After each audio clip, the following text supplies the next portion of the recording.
Como muchos tuvieron dificultades, tienen hasta el 10 de julio para acá. Ok, el otro, Rodrigo. Sí, ya entró acá, entonces unos segundos.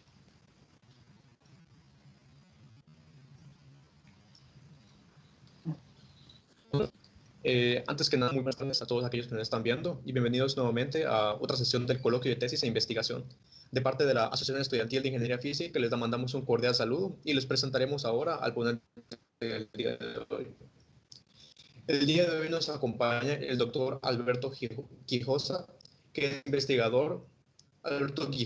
es investigador del Instituto de Ciencias Nucleares de la Universidad Autónoma de México. Estudió el doctorado en física en la Universidad de Princeton, en Estados Unidos, especializándose en la teoría de cuerdas. Por su trabajo en esta área, fue distinguido en el 2010 con el Premio de Investigación de la Academia Mexicana de Ciencias. Ha publicado 38 artículos científicos que han recibido más de 1.500 citas. Ha impartido 114 pláticas especializadas, 43 cursos de posgrado, 15 de licenciatura y 24 cursos cortos. El doctor Quijosa tiene, además, un gran interés en la divulgación de ciencia. Ha dado más de 180 charlas para todo el público, ha escrito más de 120 artículos y notas de divulgación, y cuenta con más de 50 apariciones en radio y televisión.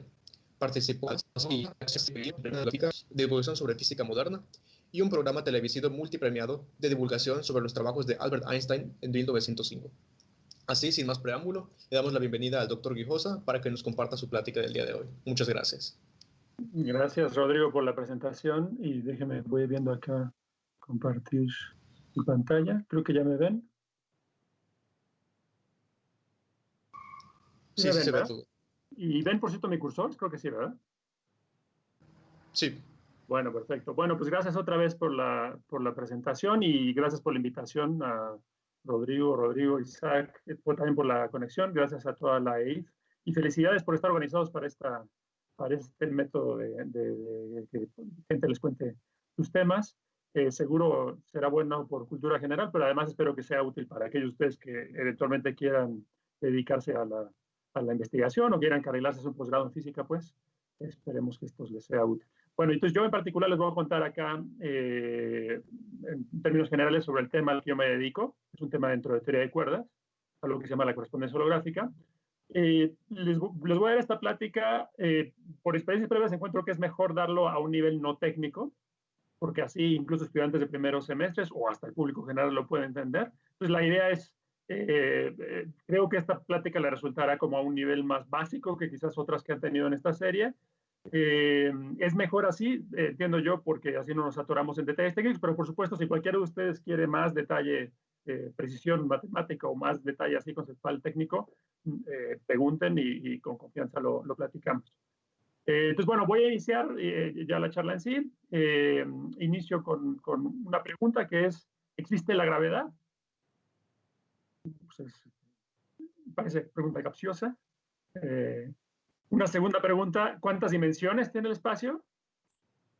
Entonces, de nuevo, reflexionamos sobre esto, pues no parecen preguntas particularmente complicadas, pero inicio así porque los que les quiero contar en esta plática es que justamente hace 23 años descubrimos que las respuestas a estas preguntas pudieran no ser tan obvias como nos parecen. Y el asunto es que nuestra perspectiva respecto a estas y otras preguntas ha cambiado radicalmente tras el descubrimiento en la física moderna, de algo que se llama la correspondencia holográfica, o tiene también otros nombres, se llama la correspondencia o dualidad ADS-CFT, norma gravedad o dualidad de Maldacena. Es un cierto enunciado en la física teórica que tiene, ya les di muchos nombres, pero todavía no les he dicho de qué se trata. Y de hecho me voy a tardar bastante en llegar a la plática a decirles de qué se trata, porque para ubicarlo en su justa dimensión tengo primero que situar el tema con muchos antecedentes. Pues tengan paciencia, vamos a hacer un recorrido por algunas ideas de la física moderna que creo que son interesantes en su propio pie. Y eventualmente llegaremos a este tema. Entonces, bueno, me voy a empezar, de hecho, muy atrás. Me voy a ir a esta idea que ustedes bien enumerada, que es que los humanos somos víctimas de nuestro propio éxito, en el sentido de que hemos aprendido tanto sobre el universo que hoy se requiere muchísimo esfuerzo para llegar a la frontera del conocimiento, muchísimos años de estudio para llegar a hacer investigación. Entonces, la tarea es tan difícil que hemos tenido que dividirnos en dos sentidos. Primero, nos dividimos por tema, que creo que es algún asunto que ustedes tienen ya bastante identificado.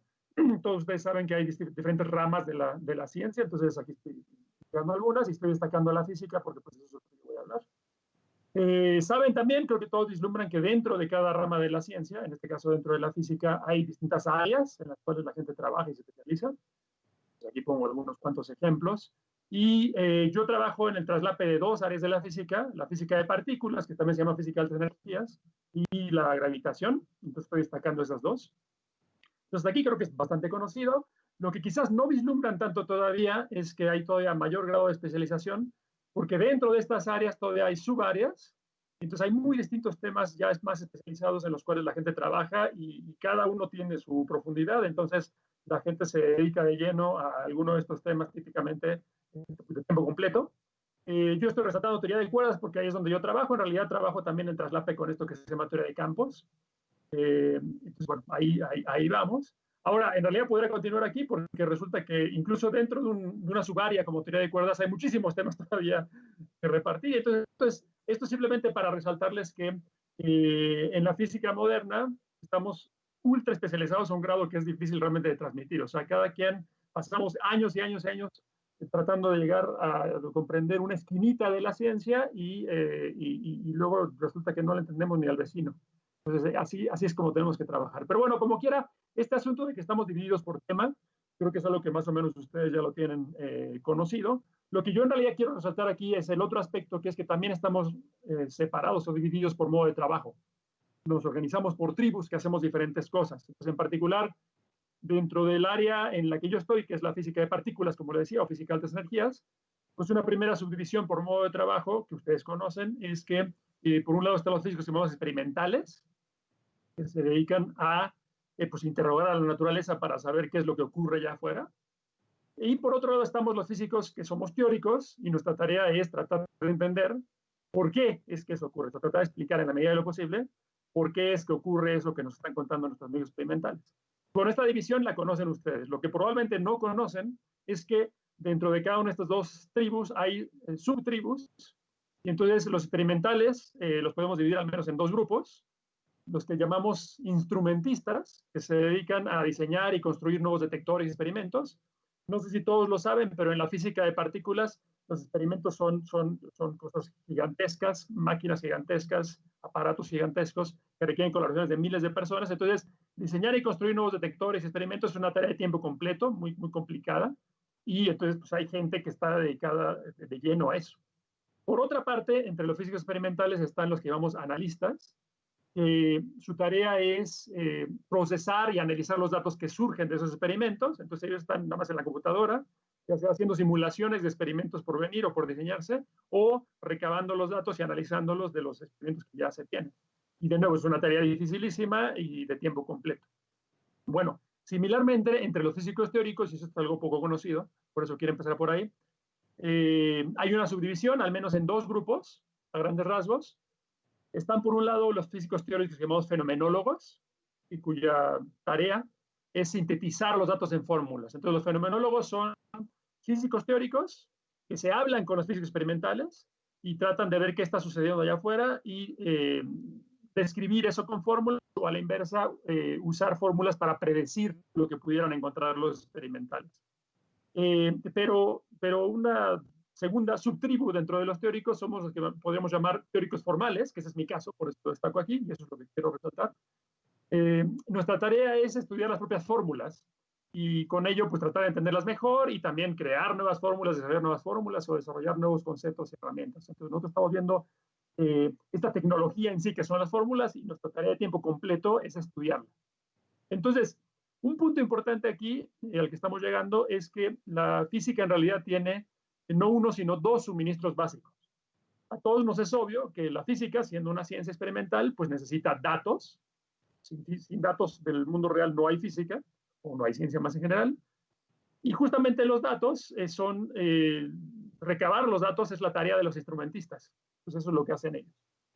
Pero la física, si lo piensan, no es solo una colección de datos disjuntos, no es solo una lista de números que salieron de los experimentos. Necesitamos entender qué significan esos números. Y para entenderlos, el otro suministro básico que necesitamos son fórmulas. Y justamente es tarea de nosotros como teóricos formales suministrar fórmulas, o sea, construir fórmulas o estudiar mejor y entender mejor las que ya tenemos. Por supuesto, no todas las fórmulas que desarrollamos o que estudiamos los teóricos formales acaban siendo igualmente útiles para hablar del mundo real, justo como no todos los datos que consiguen los experimentales, los cientistas, acaban siendo igualmente útiles. Algunos acaban siendo ahí guardados en un rincón oscuro y otros son cruciales para salir adelante, ¿no? Para avanzar. Entonces, en realidad, solo cuando tenemos la suerte de lograr entretejer juntos datos y fórmulas, que esa es la tarea tanto de analistas como de fenomenólogos, es que podemos decir que ya tenemos una historia completamente exitosa de principio a fin dentro de la física, donde hemos visto qué ocurre allá afuera y de verdad hemos logrado explicarlo con fórmulas. Pero en el día a día, pues, estas tareas son tan difíciles que difícilmente una sola persona puede hacerlas todas a la vez, entonces estamos especializados en este sentido y como les estoy resaltando, lo que hacemos nosotros los teóricos formales, lo que nos toca, y que es una tarea difícil y de tiempo completo, y divertida además, es que estamos en esta trinchera de estudiar las propias fórmulas, entenderlas mejor, si quieren imaginar mejor cómo puede ser el universo y explorar a profundidad para tener nuevos conceptos, nuevas herramientas. Ahora, cuando le cuento a la gente que yo soy teórico formal y que me dedico a esto y que me dedico a estudiar las fórmulas de tiempo completo, pues naturalmente todos lo que piensan es que entonces yo soy matemático, no soy físico. Pero los matemáticos se ofenden si les dicen eso porque ellos trabajan de otro modo, ellos trabajan con cierto rigor que nosotros como físicos no trabajamos. Entonces, la mejor manera que tengo de comunicarles qué diablos es lo que hacemos los teóricos formales es decirles que en realidad nuestra tarea es usar el lenguaje matemático, sí, pero solo como una herramienta para explorar universos imaginarios, o sea, universos que no existen, que no son el nuestro, pero que pueden tener sus enseñanzas interesantes para eventualmente ayudar a entender mejor el nuestro. Entonces, aquí eso está ilustrado por una analogía. Una vez que de su obra pudieron imaginar mundos distintos al nuestro, mundos donde las reglas no son iguales al nuestro. Pues aquí ven Dalí, Magritte, Remedios Varo, Escher, son ejemplos de gente que ha hecho esto. Entonces, los artistas seguro que pueden meternos o mudarnos a universos imaginarios y plantearnos otras reglas del juego. Algo similar a eso dentro de la ciencia es lo que hacemos los físicos que trabajamos en teoría formal. Entonces, en resumidas cuentas es eso. Yo me dedico, a mí me pagan, curiosamente, por explorar universos imaginarios. Y eso sí que es divertido. Ahora, incluso si imaginan que en realidad, creen por un momento que en realidad hago eso, que por cierto estos universos imaginarios, un nombre un poquito menos indecente, les llamamos teorías de juguete. Entonces jugamos con estas teorías para entender cosas. Bueno, incluso si me creen que eso es lo que me pagan por hacer, me pagan ustedes con sus impuestos y sus familias, pues podría sonar completamente inútil. No sé cómo diablos es que a la gente le pagamos por estudiar universos que no existen. No sé eso de qué sirve. Bueno, el punto es que históricamente, de hecho, ha sido extremadamente útil. O sea, al estudiar universos que son simplificados de cierta forma o modificados con respecto al nuestro, que estamos seguros que no son el nuestro, al estudiarlos podemos ahí afinar nuestras herramientas y desarrollar conceptos o obtener nuevas ideas que eventualmente nos ayudan, esperamos, y ha sucedido así históricamente, a entender mejor nuestro universo, el universo que seguro queremos todos como suma de esfuerzos en la física entender.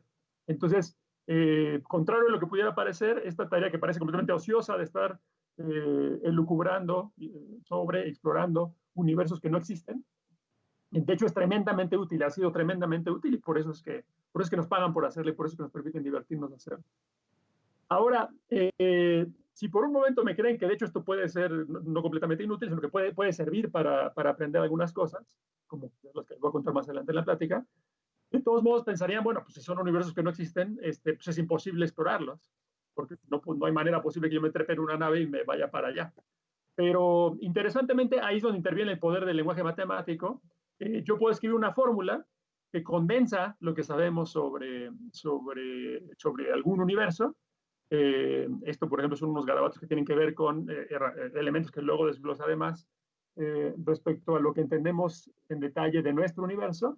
Y entonces, si yo modifico aquí algunos de estos pedazos de la fórmula, resulta que sabiendo leer este lenguaje, uno sabe que está hablando de otro universo con otras ciertas propiedades. Y entonces, guiándonos por esas matemáticas, tenemos una herramienta muy poderosa para describir en total precisión cómo se comportan esos mundos imaginarios, esos mundos que no existen, pero que nos son útiles como teorías de juguete, como lugares de exploración para aprender cosas que todavía no entendemos bien. Entonces, bueno, ese es en resumen lo que hacemos nosotros. Y me gusta empezar contando esto porque solo así se entiende el contexto de las ideas que les voy a relatar más adelante. Pero bueno, con eso ya ubican mejor un poco a qué me dedico yo y a qué nos dedicamos los físicos como yo, que somos teóricos formales. Ahora, por supuesto, ha sido solo gracias al esfuerzo combinado, conjunto de experimentales y teóricos que hemos avanzado en la física y en particular que hemos logrado saber que todo lo que vemos a nuestro alrededor está formado por un pequeño número de partículas. Entonces, gracias a décadas de esfuerzo de miles de científicos, tenemos una receta para explicar de qué está hecho todo lo que vemos a nuestro alrededor y la lista es comparativamente bastante corta. Sabemos que hay en total, según hemos descubierto, 12 partículas básicas de materia, 12 bloques básicos de materia, entre ellos el más famoso son los electrones, pero también hay otros que se llaman quarks y otros. Luego hay partículas que transmiten las fuerzas básicas con las cuales se comunica la materia. Entre ellas, bueno, son 4 en total, entre ellas están los fotones, que son las partículas también de los cuales, son las partículas que son mediadoras o portadoras o transmisores de la fuerza electromagnética, pero también son las partículas de las cuales está hecha la luz, con lo cual también ustedes esta presentación. Y hay otros bichos que se llaman gluones, Ws y Zs. Y luego hay otro elemento con carácter un poco distinto que se llama el campo de Higgs, que es el apellido de un físico. Y ese tiene que ver con explicar el origen de las masas de estas partículas que están acá.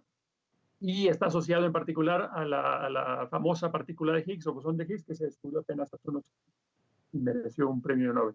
Y bueno, esto les estoy diciendo aquí nada más rápidamente que tenemos una cierta receta que enumera bichos que son los componentes básicos del universo. No importan los detalles aquí para mi plática, o sea, los tenemos identificados y tienen ciertas propiedades específicas, pero no importan los detalles. Nada más quería darles la sensación de que tenemos bajo control esa receta. Y de hecho, haciendo contacto con lo que mencioné antes, pues antes incluso de que lo dijera yo, sabían ustedes que en física trabajamos con el lenguaje matemático, entonces cualquier teoría de la física, como esta que estoy describiendo acá, no es simplemente una lista de partículas, así como lista del súper. La teoría que resume muy bien cuáles son estos ingredientes y propiedades tiene un nombre que se llama el modelo estándar. Y como estaba diciendo, no es nada más una lista así como lista del súper, sino de hecho es una fórmula, y se las presento aquí para que las miren, así como objeto artístico. Entonces, si entienden los detalles, simplemente vean qué bonita fórmula tenemos acá. Increíblemente, estos garabatos de aquí resumen perfectamente todo lo que entendemos sobre la receta del cosmos. Esta es nuestra mejor receta del universo y nos dice de qué está formado y cómo se produce todo lo que vemos, todo lo que alcanzamos a ver en el universo, de nuestros propios cuerpos hasta las 3 más lejanas, está escrito por estos garabatos de aquí. Si se los desgloso en un poquito más detalle, para que tengan una vaga sensación, este primer renglón de aquí, los objetos que aparecen en esta fórmula tienen que ver con las fuerzas que existen en la naturaleza. Este segundo renglón de acá, este símbolo griego psi, tiene que ver con los bloques de materia y metido acá, escondido aquí, está cómo esos bloques de materia se hablan a través de las fuerzas que mencionaba acá arriba. Luego en este último renglón, este bicho que se llama letra griega phi, es como representamos al amigo ese que se llama el campo de Higgs, y esto habla de la física o las propiedades de ese campo de Higgs. Y este tercer renglón de aquí que me había saltado, pues como ven, combina a los bloques de materia con el campo de Higgs, y entonces es como la partícula Higgs o el campo de Higgs le habla a las partículas de materia, y en particular de aquí tiene que ver cómo es que adquieren masa gracias a él. Entonces, bueno, por supuesto no pretendo que entiendan ustedes esto con lo que yo estoy diciendo aquí, nada más estoy siendo como impresionista, Lo que sí, créanme, es que cuando uno aprende a leer este lenguaje, gracias al poder del lenguaje matemático, aquí hay un montonal de información y resume increíblemente pues, lo que hemos aprendido en siglos de exploración teórica y experimental sobre la física a nivel microscópico. Entonces, esta es nuestra mejor receta del cosmos, así que admírenla y disfrútenla. Ahora, estamos muy contentos con esa fórmula porque sus predicciones, las predicciones de esta teoría que se llama el modelo estándar, han sido comprobadas con muy alta precisión en miles de experimentos a lo largo de muchas décadas. Y entonces, pues claramente es razón para que nosotros, los seres humanos, que somos unos animales que apenas hace unos cuantos millones de años nos bajamos de los árboles, con nuestro cerebrito hemos logrado descifrar la receta del cosmos y plasmarla en esos simbolitos que caben en una taza. Bueno, claramente es motivo de orgullo pertenecer a la especie humana y tener esa fórmula en mano, pero que ya todos estén muy orgullosos. Habiendo dicho eso, una noticia importante para nuestros propósitos acá es que al día de hoy, por varias razones, estamos seguros de que el modelo estándar no es la última palabra. Primero que nada, porque pues, nada, nunca ciencia es la última palabra. Siempre que aprendemos más cosas, tenemos nuevas preguntas y vamos cada vez mejorando nuestra caricatura burda sobre el universo. Pero en particular, en el caso del modelo estándar, sabemos ya que hay cosas allá afuera que existen y que el modelo estándar no describe. O sea, el modelo estándar habla de todo lo que vemos y lo describe muy bien, pero nos falta ahora describir todo lo que no vemos. Una cosa en particular que obviamente existe y que el modelo estándar de hecho no describe es la gravedad. Entonces, en particular, nos falta terminar de entender a la fuerza de gravedad. La fuerza de gravedad no está incluida en el modelo estándar y pues ustedes podrían pensar que eso es raro, o sea que los físicos de partículas nunca nos caímos de chiquitos o porque no supimos que existía la gravedad. Bueno, la razón por la cual no está incluida ahí es porque, contrario a las apariencias, la gravedad es de hecho por muchísimo, la fuerza más débil de todas. Y eso suena raro porque la gravedad es la fuerza que primero descubrimos y es la fuerza con la que bateamos todos los días para levantarnos de la cama. Pero el que es muchísimo más débil que las otras les puede quedar claro si piensan en una situación cotidiana, como por ejemplo levantar un clip del suelo con un imán, como está indicado en esta imagen. Si piensan qué es lo que está ocurriendo ahí, todas las partículas, la inmensa cantidad de partículas de las cuales está formada la Tierra, está jalando al clip hacia abajo. Y el imancito, que son unas cuantas partículas, en comparación muchísimas menos que las que forman la Tierra, están jalando al clip hacia arriba. Y como ven, no hay competencia siquiera, ¿no? O sea, el imán sin ningún esfuerzo le gana a la Tierra entera. Y la razón de eso es justamente que las partículas que forman la Tierra están teniendo la mala idea de usar la fuerza de gravedad, mientras que el imán está usando la fuerza que llamamos electromagnética. Y sucede lo mismo cada vez que ustedes mismos recogen el clip con la mano, es de hecho otro ejemplo de la fuerza electromagnética, cada vez que empujan una puerta, jalan una cuerda, me acomodo yo los anteojos, etcétera. Son una y otra vez, arrancan un coche, caminan, etcétera. Son una y otra vez ejemplos de la fuerza electromagnética. Y esa fuerza, más las otras fuerzas que aparecen en el modelo estándar, que se llaman fuerte y débil, son literalmente millones de veces más fuertes que la fuerza de gravedad. Pero la fuerza de gravedad, pues seguro existe y alguna descripción debe tener. Ya les digo que por esta razón, por el hecho de que es débil, hasta ahora no hemos necesitado meterla en el modelo estándar porque a nivel microscópico no pinta, pero seguro existe. Y de hecho sí tenemos una buena descripción de la gravedad, pero a nivel de cosas grandotas. Entonces sucede que a nivel macroscópico, digamos desde manzanas para arriba, entendemos muy bien a la gravedad a través de la teoría que muchos consideramos la teoría más bonita de la física, la relatividad general, que fue escrita por Einstein, y nos informó hace más de 100 años que la gravedad se produce por el extraño hecho de que el espacio y el tiempo se pueden distorsionar, o sea, se comportan como una especie de trampolín que se distorsiona dependiendo de lo que coloquemos encima de ellos. Entonces, la idea aquí es contrastar con la noción de gravedad que a todos nos enseñan en la escuela, es la gravedad de Newton. Lo que todos nos dijeron es que, por ejemplo, el Sol está a 150 millones de kilómetros de distancia de la Tierra y, sin embargo, a pesar de esa enorme distancia, de alguna manera lo jala a la Tierra hacia él, atrae a la Tierra. Y por esa razón, la Tierra, en lugar de irse derecho, al sentir esa fuerza, pues se va desviando y por eso traza la órbita que sigue alrededor del Sol. Esa es la visión tradicional de la gravedad, según Newton, y funciona muy bien, incluso para mandar naves a los planetas y demás. Una muy buena aproximación. Pero hace poco más de 100 años, como les decía, llegó Einstein y le corrigió la plana a Newton, dijo que en realidad eso no es lo que es la gravedad a un nivel más profundo. La visión que nos da Einstein es completamente distinta. Lo que nos dice es que el Sol, por el mero hecho de estar colocado sobre el espacio y el tiempo, distorsiona o enchueca, o pandea o deforma, como lo quieran decir, curva el espacio y el tiempo a su alrededor. Entonces, bueno, el que se distorsiona el espacio lo pueden visualizar como en esta caricatura. como una especie de lámina de hule, como un trampolín, como una sábana que se enchueca. El que se distorsiona el tiempo lo que quiere decir es que relojes colocados a distintas distancias del Sol correrían a distinto ritmo, increíblemente. Eso es lo que queremos decir por que se enchueque el tiempo, a pesar de que todos los relojes son idénticos. Y entonces, bueno, eso es lo que produce el Sol por el mero hecho de que tiene cierta energía guardada dentro de él. Entonces enchueca el espacio y el tiempo a su alrededor, lo distorsiona. Eso nada que ver con la Tierra, ¿no? Y luego la Tierra va pasando por ahí y no siente ninguna fuerza. Einstein nos dice que la gravedad no es una fuerza. No siente ninguna fuerza y como no siente ninguna fuerza, pues se sigue de largo, se va derecho. Pero lo más derecho que puede irse en ese espacio y tiempo enchecado por el Sol resulta ser justamente darle la vuelta al Sol. Entonces, como ven, el efecto neto es el mismo, pero la visión es completamente distinta. Y hay pequeñas desviaciones en las predicciones de Einstein y Newton que nos han dado pie a comprobar que de hecho Einstein es quien tiene razón. Y no, de hecho, no sé si este dato lo han escuchado, pero todos los días ustedes cuando usan su teléfono celular y sacan un mapa y se ubican con el GPS, resulta que están haciendo un experimento que le da la razón a Einstein, porque el GPS de su celular usa la fórmula de Einstein y no la de Newton. Si usara la de Newton, su posición en el mapa saldría equivocada por decenas o centenas o miles de metros, dependiendo de cuánto tiempo esperen. Entonces, cada vez que usan el GPS, el hecho de que el GPS funcione es una comprobación tecnológica de que Einstein tenía razón. O sea, que esta extraña idea de que el espacio y el tiempo se enchuecan es completamente correcta. Entonces, bueno, entendemos muy bien la gravedad de ese nivel, a nivel de cosas grandes. Lo que, bueno, déjenme detenerme aquí a decirles, también, así como les puse como objeto artístico antes la fórmula de nuestra receta del cosmos a nivel microscópico, les pongo aquí esta fórmula, que es la fórmula central de la relatividad general, la que llamamos la ecuación de Einstein. Del lado izquierdo les cuento que nos habla de qué tan enchuecado está el espacio y el tiempo, estos garabatos de aquí, eso es lo que nos dicen.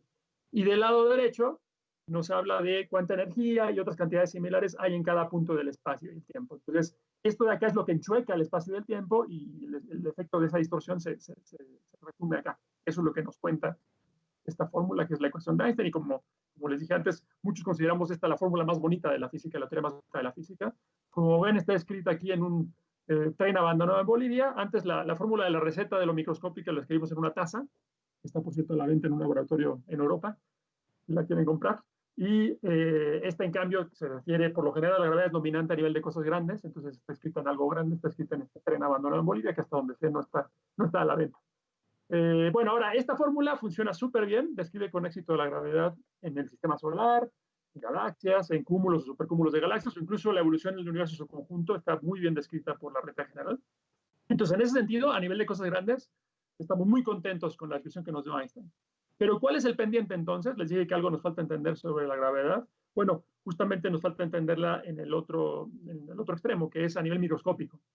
A nivel microscópico, como posiblemente saben muchos de ustedes, operan unas extrañas reglas muy distintas a las de la vida cotidiana que llamamos la física cuántica. Y justamente entonces lo que nos falta entender es cómo opera la gravedad a nivel microscópico, o sea, cómo opera ya tomando en cuenta las reglas de la cuántica. O sea, nos falta tener en mano esto que llamamos una teoría de gravedad cuántica. Pero si piensan en lo que dije antes dije que gracias a Einstein sabemos que a nivel macroscópico la gravedad se produce porque el espacio y el tiempo se pueden distorsionar, así como si tuvieran vida propia. Pues entonces entender la gravedad en el microscópico quiere decir que ahora estamos viendo el espacio y el tiempo muy de cerca y estamos tratando de entender su naturaleza íntima. Pues, o sea, moralmente al menos, buscar una teoría de gravedad cuántica quiere decir plantearnos la pregunta de qué están hechos el espacio y el tiempo. Y si se fijan, incluso la pregunta suena rara, ¿no? Ya bastante trabajo nos costó entender de qué está hecho lo que está encima del espacio y del tiempo. Ahora estamos a nivel de tratar de entender el propio tejido del espacio y del tiempo. Responder estas preguntas es importante, pues, de por sí, para entender el espacio donde estamos sentados ahora mismo, ustedes y yo, en situaciones ordinarias, pero se vuelve completamente indispensable para entender situaciones extremas que involucran la gravedad, y los dos ejemplos más famosos son los hoyos negros y el Big Bang. Entonces, para donde voy yo acá, me va a convenir resaltarles el aspecto de los hoyos negros. Creo que todos ustedes saben que un hoyo negro es una región donde se genera una gran gravedad y por esa gravedad no puede escapar nada ahí, ni siquiera la luz, ¿no? Por eso se llaman negros. Ahora, según lo que acabo de decir, que haya mucha gravedad, lo que quiere decir es que el espacio y el tiempo está muy distorsionado. Entonces, un hoyo negro es justamente una región donde el espacio y el tiempo se han enchuecado tanto que nada puede escapar de ahí. Hay una región que es como una cárcel perfecta, porque eso es lo que nos diría la relatividad general. Para ilustrar un hoyo negro, tenemos exactamente una foto en la historia de la ciencia, que seguramente escucharon ustedes, famosamente es esta que les traigo acá. Este es el agujero negro que se bautizó con el nombre hawaiano Poeji. Poeji significa fuente oscurecida, fuente oscura de creación eterna interminable o alguna cosa por el estilo. No sé por qué los hawaianos tienen una palabra para describir todo eso, pero bueno, ese es el nombre que le pusieron al hoyo negro. Y, por supuesto, no puede uno dejar de maravillarse acá ante lo sorprendente que es esta foto, como probablemente escucharon, pero les recuerdo. Este es un monstruo de hoyo negro, está primero que nada, está lejísimos de aquí, hasta 55 millones de años luz de la Tierra. Entonces, la imagen que estamos viendo acá, la luz que formó esta imagen, es luz, por cierto, en colores invisibles, que son ondas de radio, salió del hoyo negro, o de la región cercana al hoyo negro, 55 millones de años atrás, o sea, mucho más cerca de la época de los dinosaurios que de la nuestra. Y es un hoyo negro gigantesco, gracias a eso lo podemos ver a estas distancias. Por comparación, el Sol tiene una enorme masa, como se imaginarán. Para armar el Sol hay que juntar algo así como unas 333,000 veces la masa de la Tierra. Y para armar este hoyo negro de acá no hay que juntar unos cientos o miles o decenas de miles de soles, sino hay que contar una masa equivalente a 6.500 millones de veces la masa del Sol, y apenas estaríamos armando la cantidad de materia que tiene este hoyo negro en su interior. Entonces es un hoyo gigantesco, es más o menos comparable con el tamaño del sistema solar, y gracias a ese enorme tamaño pudimos tomar su imagen, una imagen borrosa todavía, pero ahí ven su silueta del hoyo negro, la primera y única fotografía que tenemos de un hoyo negro en la historia de la ciencia, pero esperaremos tener otros en futuros cercanos. Pues bueno, los hoyos negros seguro existen, tan es así que aquí tenemos una foto, desde antes teníamos ya muchas evidencias indirectas de que existían. Y ahora, regresando a lo que les quería contar, los hoyos negros sabemos desde hace 40 años, 50 años casi, resulta que cuando uno empieza a tomar en cuenta los efectos cuánticos, o sea, no la gravedad cuántica en sí, sino el hecho de que la materia en torno a ese hoyo negro tiene propiedades cuánticas, propiedades distintas a las de la vida cotidiana, encuentra uno que el hoyo negro tiene una cierta temperatura y de la mano de eso emite un tenue brillo, que llamamos radiación de Hawking. Esa tenue luz que emite el hoyo negro, o sea, el hecho de que los hoyos negros no son completamente negros, sino que brillan de a poquito, cuando uno toma en cuenta la física cuántica. Eso es lo que hizo famoso a Hawking, a Stephen Hawking, fallecido hace poco. Y también de la mano de que tienen esta temperatura y que brillan un poquito, tienen otra propiedad física que llamamos una entropía.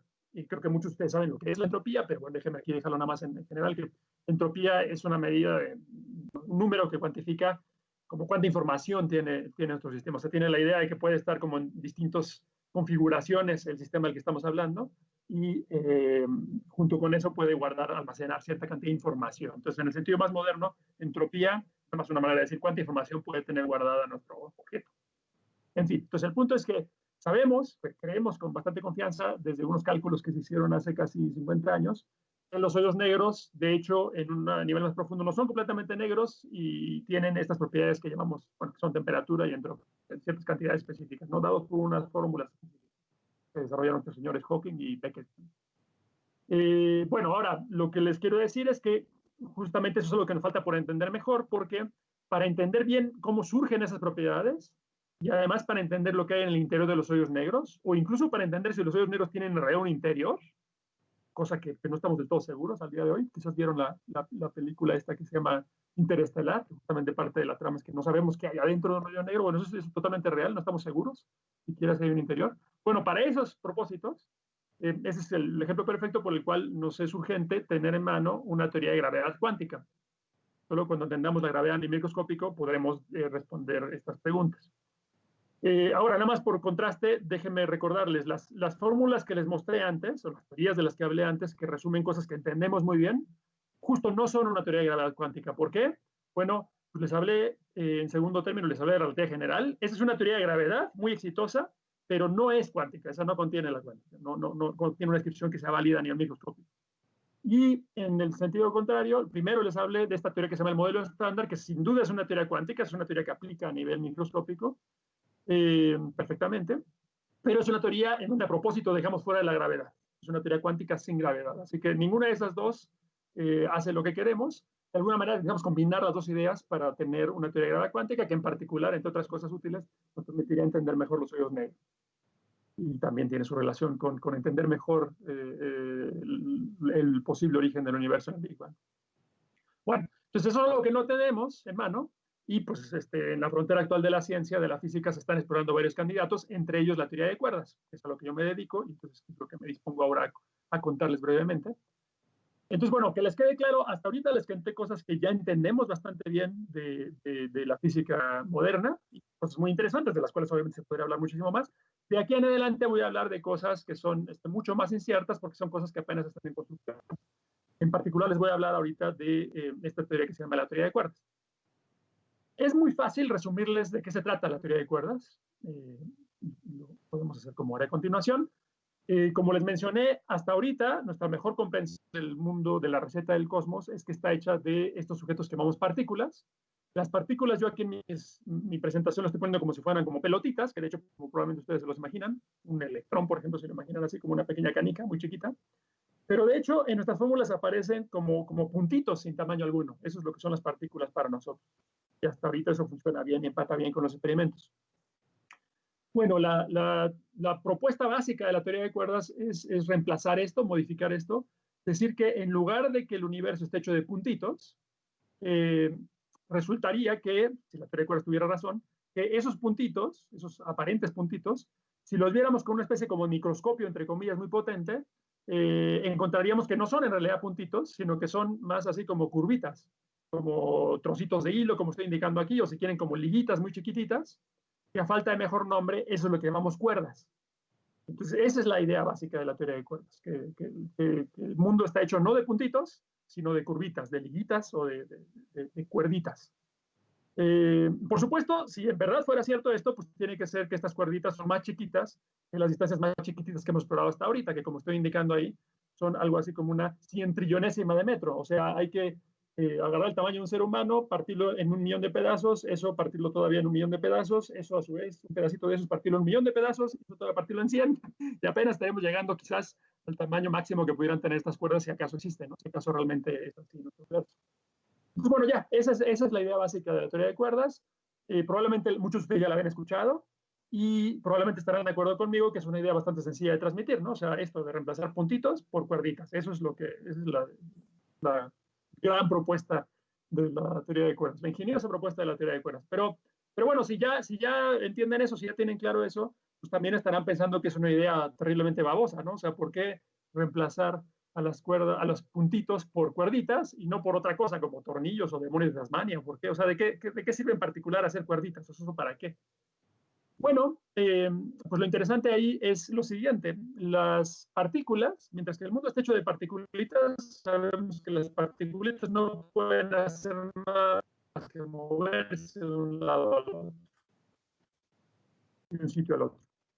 Pero las cuerdas, en cambio, pueden vibrar diferentes, justo como las cuerdas que sí existen, las cuerdas de violín o de guitarra pueden vibrar en diferentes patrones, en diferentes maneras de oscilar. Justamente las cuerditas que está postulando la teoría de cuerdas pueden vibrar de diferentes maneras.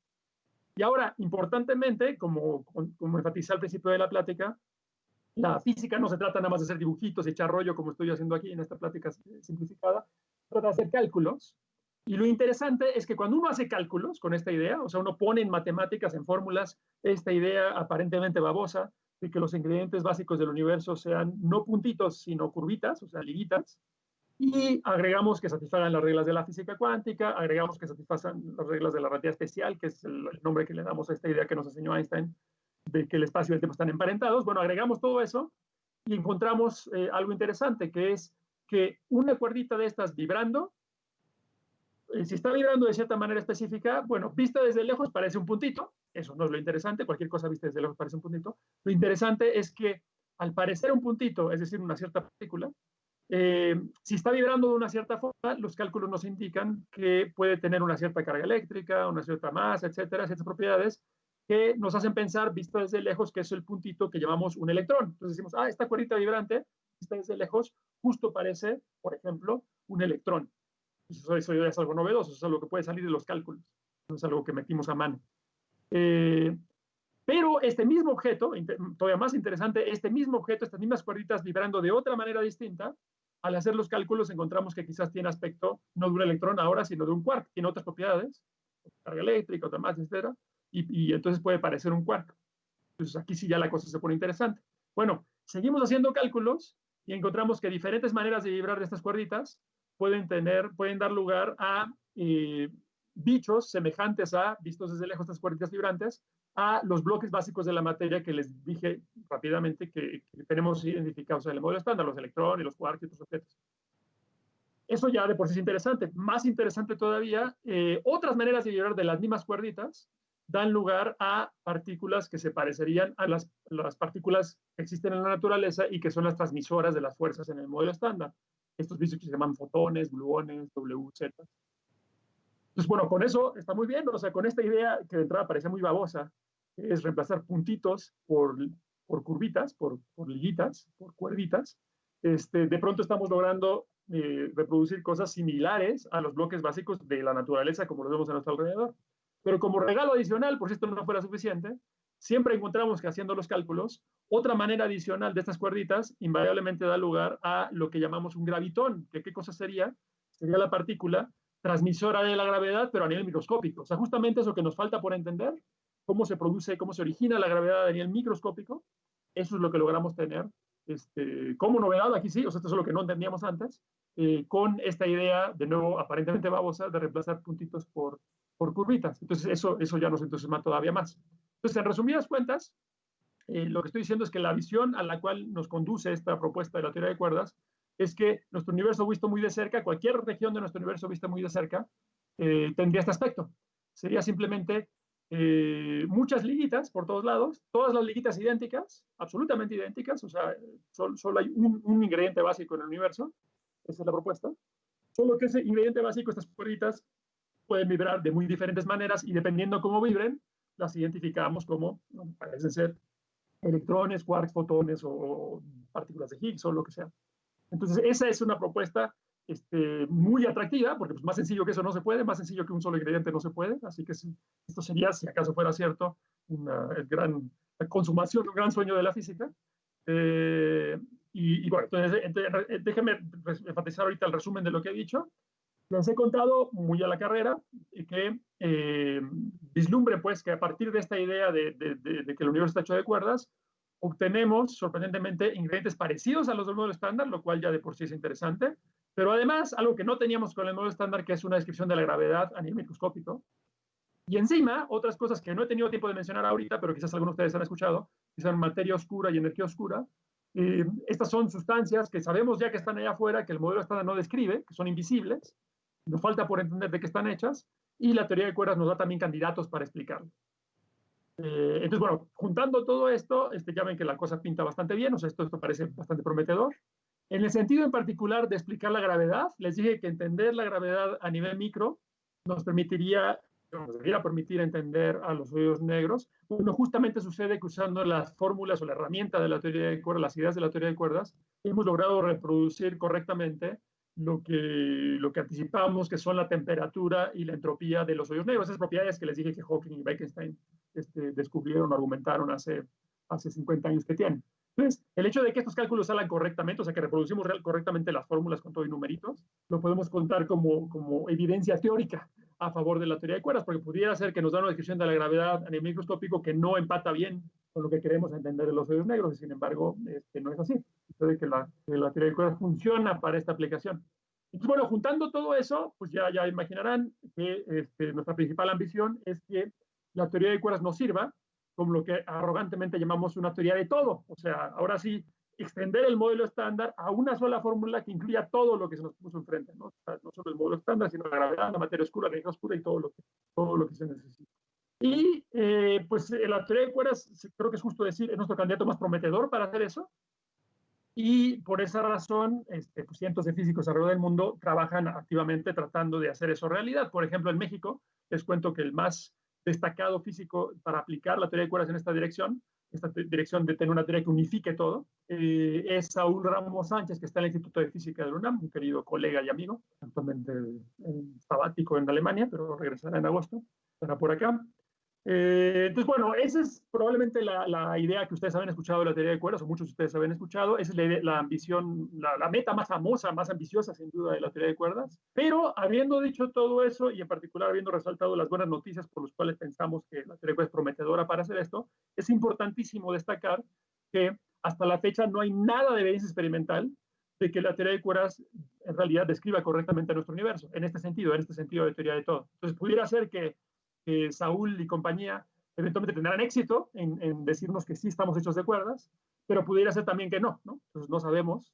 Por eso es que esto es la frontera de la investigación, pues uno no sabe el resultado antes de trabajar y pues la gente está trabajando intensamente. Lo que sí creo que es justo de nuevo recalcar es que si nuestra intención es tener una teoría que lo unifique todo, sí creo que es correcto decir que la teoría de cuerdas es nuestro mejor candidato. Ahora, eso no significa que sea el correcto, tal vez no hemos sido suficientemente inventivos o creativos. Bueno, pero habiendo dicho todo eso, en realidad, en el resto de la plática, lo que quiero hacer es hablarles de una aplicación muy distinta de la teoría de cuerdas. O sea, yo sí trabajo dentro de la teoría de cuerdas, pero aplicándola en otro sentido muy distinto.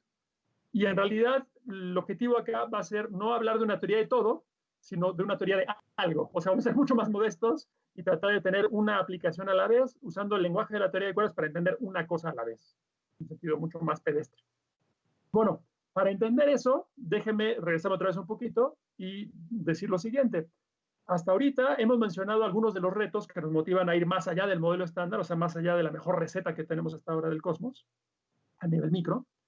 Pero lo que no les he dicho, y necesito decirles ahora, es que incluso para los ingredientes que sí son descritos correctamente por el modelo estándar, tenemos en la práctica limitaciones para hacer cálculos. ¿A qué me refiero? Bueno, resulta lo siguiente, cuando las fuerzas entre las partículas no son muy intensas, o sea, cuando las partículas no se pelan mucho entre sí, cuando no se ven mucho unas a las otras, tenemos un método aproximado muy bueno para hacer cálculos muy precisos de lo que está ocurriendo. Curiosamente, ese método procede haciendo dibujitos, que se llaman diagramas de Feynman, son como los que estoy mostrando acá. Por ejemplo, este dibujito de aquí podría representar un electrón que va por ahí y de pronto escupe, crea un fotón, una partícula de luz, o transmisora electromagnética, y luego el mismo electrón se la traga, y aquí deja de existir este fotón. Y este dibujo de acá pues representa un proceso un poquito más complicado, en donde ese fotón primero se desaparece y deja en su lugar un electrón y un antielectrón, y luego se juntan los dos y dan lugar a un nuevo fotón, etc. Entonces, cada uno de estos dibujitos es interesante porque primero que nada nos cuenta una historia de lo que está ocurriendo en el mundo microscópico, pero lo más importante es que este es de hecho nuestro método de cálculo, porque Feynman, este físico estadounidense importante, nos dio un método para cada dibujito traducirlo a una fórmula, y sumando estos pedazos de fórmula obtenemos nuestra predicción de que ocurran tales o cuales cosas en el mundo microscópico. Entonces realmente este es nuestro método de cálculo y funciona muy muy bien, nos da predicciones muy precisas y ya muy comprobadas por los experimentos, como dije acá, cuando las fuerzas no son muy intensas. Pero ahora, en el rincón opuesto, que es cuando las fuerzas sí son muy intensas, o sea, cuando las partículas son muy propensas a interactuar, resulta que este método de cálculo de Feynman no sirve para nada, o sea, no, es totalmente inútil. Entonces no tenemos ni manera de visualizar lo que está ocurriendo y menos aún de calcularlo. O sea, sucede que las matemáticas son muy difíciles y estamos brutos. O sea, no porque haya algo mal con la teoría en sí, el modelo estándar, sino porque el cálculo que tenemos que hacer partiendo de esa fórmula es muy difícil y somos brutos nosotros. Entonces ahí estamos huérfanos, pues, o sea, Feynman no nos ayuda y la pregunta es quién nos puede ayudar. Ahora, aquí estoy hablando de fuerzas intensas. Cuando uno habla de fuerzas intensas, en el contexto de física de partículas, física de las energías, le viene en automático a la mente hay una fuerza que se llama la fuerza fuerte, y no por casualidad, sino tal cual porque es la fuerza más intensa que existe en la naturaleza. No sé si ya les sea familiar a todos los que están escuchando esta plática, sobre todo los del futuro que la vean en video, pero les cuento aquí rápido que quizás les suene exótica la fuerza fuerte, pero de hecho es indispensable, doblemente indispensable para nuestra existencia. Por un lado, porque la fuerza fuerte es solo gracias a ella que los quarks se unen para formar, se combinan para formar protones y neutrones, y también que los protones y neutrones se combinan para formar núcleos de los átomos. Entonces, si no existiera la fuerza fuerte, no habría núcleos, no habría átomos y no estaríamos aquí platicando. Así que gracias por eso fuerte. Primer agradecimiento. Pero además, la fuerza fuerte es la que es centralmente responsable del brillo de las estrellas, como el Sol. Y si no existiera el Sol, tampoco estaríamos aquí platicando divertidamente. Así que gracias de nuevo, fuerza fuerte. Entonces, somos doblemente endeudados con la fuerza fuerte porque existimos. El hecho de que la fuerza fuerte cumple este doble papel no es casualidad. Sucede justamente que las estrellas, el interior de las estrellas son los hornos en donde se cocinan los núcleos. Así que esta es una de las ideas más bonitas de la ciencia, el hecho de que somos hijos de las estrellas, los núcleos de los que estamos hechos fueron cocinados en el interior de una estrella. Pues bueno, todo eso está relacionado con la fuerza fuerte. Ahora, lo que yo me quiero referir es que cuando hablamos de la fuerza fuerte a nivel microscópico, son relevantes dos tipos de partículas. Por un lado, los bloques básicos de materia que sienten la fuerza fuerte son los que llamamos quarks, y dos tipos de esos quarks son de los que estamos hechos en particular nosotros. y la materia que vemos a nuestro alrededor. Por otro lado, las partículas que transmiten la fuerza fuerte, que son como mensajeras de la fuerza fuerte, o sea, con las cuales hablan los quarks, son los que llamamos gluones, pegamento en inglés. Tenemos que llamarles pegamones, pero ya le pusimos este nombre, ya es habitual llamarle así. Y bueno, al decir que la fuerza fuerte es muy intensa, lo que estoy diciendo es que en muchas circunstancias de interés, los quarks y los gluones son muy propensos a interactuar entre sí. Entonces, un ejemplo de ello es, por ejemplo, cuando hablamos de un neutrón o un protón, que están adentro de los núcleos que forman mi mano, por ejemplo, la mano de ustedes.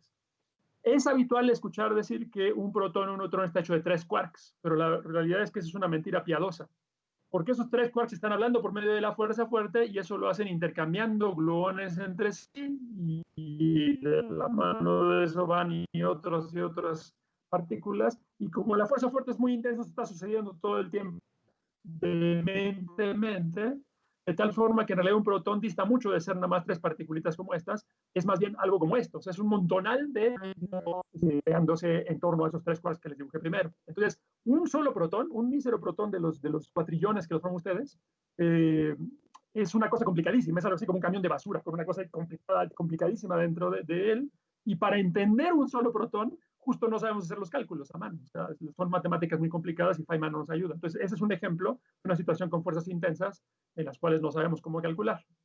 Les doy rápidamente otro ejemplo. Si calentamos a la materia, pues lo primero que sucede es que podemos romper a los átomos en núcleos y electrones. Ese es el estado de la materia que vemos un plasma. Es de hecho el estado más abundante en el universo. Pero si calentamos todavía más, podemos derretir a los protones, núcleos, protones y neutrones en sus componentes. Y entonces tenemos una sopa caliente de quarks y gluones, que se llama justamente, eso es otro estado de la materia, que vemos el plasma de quarks y gluones, o lo hablaríamos como QGP, por sus siglas en inglés. Ahora, una de las razones por las cuales nos importa esa sustancia, ese estado de la materia, es porque, de hecho, representa el estado en el que toda la materia estaba derretida millonésimas de segundo después del Big Bang. O sea, en esta época calientísima, en el que el universo era muy denso, muy apretado, hace 13.800 millones de años, apenas millonésimas de segundo después del Big Bang, el universo era tan caliente que justo toda la materia estaba derretida en esa forma que llamamos el plasma de quarks y gluones. Así que el plasma de quarks y gluones es, de hecho, nuestro tatarabuelo. Y ya nada más por eso nos interesa saber, entenderlo mejor para entender a nuestro tatarabuelo. Resulta que para recrear el plasma de quarks y gluones se necesitan temperaturas altísimas, temperaturas de billones de grados, billones en español, o sea, temperaturas 100.000 veces más calientes que el centro del Sol. Son temperaturas impresionantemente grandes. Yo, que soy teórico, cuando escucho algo así, pues lo que pienso es que jamás vamos a producir temperaturas así, pero afortunadamente existen físicos experimentales, y les cuento, si no lo habían escuchado antes, que de hecho los experimentales lograron hacer esta hazaña de producir esa sopa, o sea, alcanzar esas temperaturas en máquinas gigantescas que hacen chocar núcleos pesados. Esta que está en el estado de Nueva York, la que se llama Long Island, en RIC, en el laboratorio que se llama Brookhaven, en Estados Unidos, y esta LHC, que es la máquina más grande que tenemos para hacer chocar cosas, que está en las afueras del laboratorio europeo que se llama CERN. Entonces, bueno, ahí se ha producido por ahí mediados de la década del 2000, este plasma de quarks y gluones, este tatarabuelo, y se lo ha estudiado. Antes de estudiarlo, antes de tenerlo a la mano experimentalmente, muchos esperaban que esa sopa caliente se comportara como un gas, o sea, que las fuerzas entre las partículas no fueran muy intensas, y entonces Feynman sí nos ayudaría a describir con dibujitos qué sucede ahí. Pero resulta con las mediciones que no, que encontramos que las mediciones muestran que la fuerza fuerte en esa sopa es muy intensa. Esto, de hecho, es un resultado real. Son miles de partículas que resultan de los choques de 2 de estos núcleos, y midiendo sus propiedades, los experimentales deducen que aquí en medio, durante un mismo instante, existieron esas altísimas temperaturas y por tanto existió esa sopa caliente de quarks y gluones. Pero, importantemente, las fuerzas se eran muy intensas, el plasma se comporta tal cual como una sopa, como un líquido, y no sabemos cómo describirlo entonces con la tecnología usual, con las herramientas usuales. Pues bueno, ahora sí, pasando ya hacia la etapa final, hacia donde por fin queríamos llegar. En todo lo anterior les he contado 2 problemas importantes de la física moderna. Hay otros, por supuesto, pero los que a mí me interesaban. Por un lado, les acabo de destacar que nos falta entender situaciones donde las partículas sienten fuerzas muy intensas, como sucede dentro de los núcleos de los átomos que nos conforman, en esta sopa que es nuestro tatarabuelo, el plasma de quarks y gluones, y también hay muchos materiales, algunos incluso de interés tecnológico, como los superconductores de alta temperatura. Por otro lado, les conté antes que nos falta entender a la gravedad a nivel microscópico y con ello poder descifrar los hoyos negros y quizás entender mejor el Big Bang. De entrada parece que estos dos problemas no tienen nada que ver uno con otro, pero a donde por fin voy a llegar, que es la correspondencia holográfica, este tema en el que yo trabajo, resulta que ha hecho aportaciones muy importantes para los dos. O sea, por un lado, ha avanzado mucho en el problema de fuerzas intensas, de tener nuevas herramientas para describirlas, y parece ser también un avance significativo para el problema este importante que queda pendiente, que es entender a la gravedad en el microscópico. Bueno, entonces ahora sí, ya entrando en materia por fin, en los últimos 10 minutos de la charla, les cuento que esta correspondencia fue descubierta en 1997, hace 23 años, por el físico argentino, en aquel entonces joven físico argentino, Juan Maldacena, y aquí se los presento. Orgullo para nosotros, en particular que sea latinoamericano. Y también hicieron contribuciones muy importantes 4 físicos estadounidenses, Igor Klebanov, Alexander Polyakov, Edward Witten y Steven Gobser. Estos dos son, de hecho, ruso-estadounidenses. Entonces, entre los 5 armaron esto que les voy a contar ahorita. Sobre todo, la contribución más fundamental fue la de Maldacena.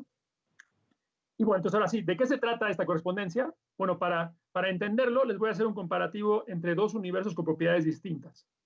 Recuerden que al principio de la charla les dije que yo estaba autorizado para explorar universos imaginarios, entonces aquí universos que yo doto de las propiedades que yo quiera, escribiendo una fórmula a mi gusto. Entonces yo aquí justamente voy a aprovechar esa libertad que tengo para hablar de dos universos distintos. Entonces a uno le voy a llamar universo de partículas y a otro universo de cuerdas, que estoy caricaturizando acá atrás. Y bueno, les llamo así en primer lugar porque la primera diferencia que tienen es que acá, en este universo, todo está hecho de partículas, de puntitos.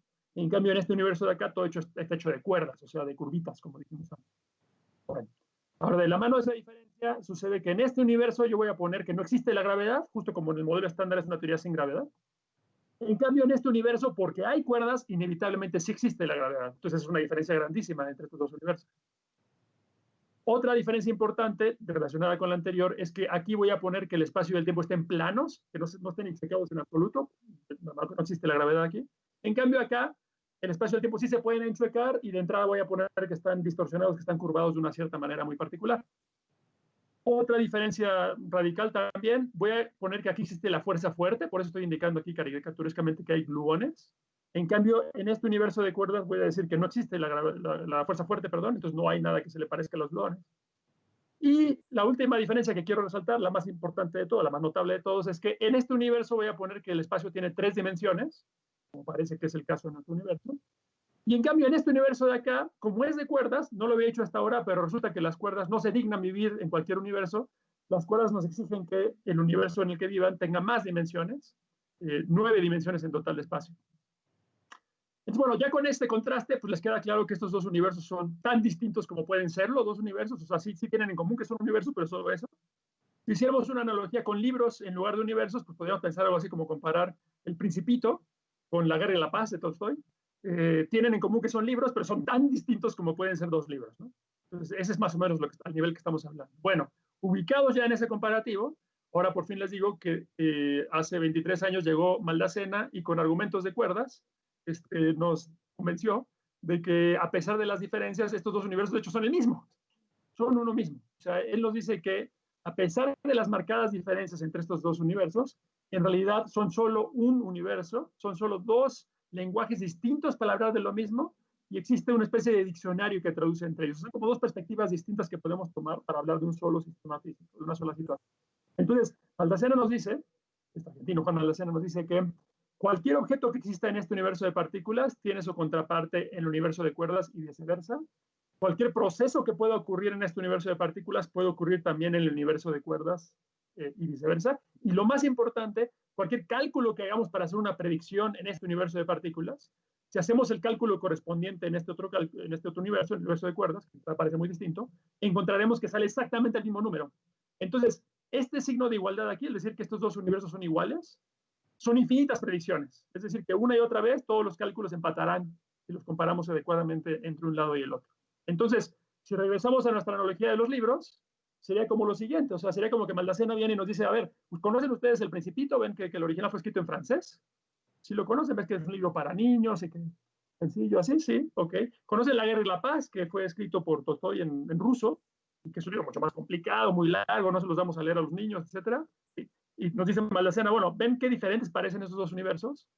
Pues resulta que si ustedes se toman la molestia de agarrar el diccionario entre el francés y el ruso, encontrarán que de hecho El Principito y La Guerra y la Paz les cuentan exactamente la misma historia. Eso es lo que nos está diciendo Maldacena en analogía con los libros en lugar de universos. Entonces, bueno, Con eso ya queda claro qué es lo que dice Maldacena, pero seguramente la idea que todos tendrán en mente es que Maldacena está completamente mal de la cabeza, ¿no? O sea, esta afirmación suya parece totalmente absurda.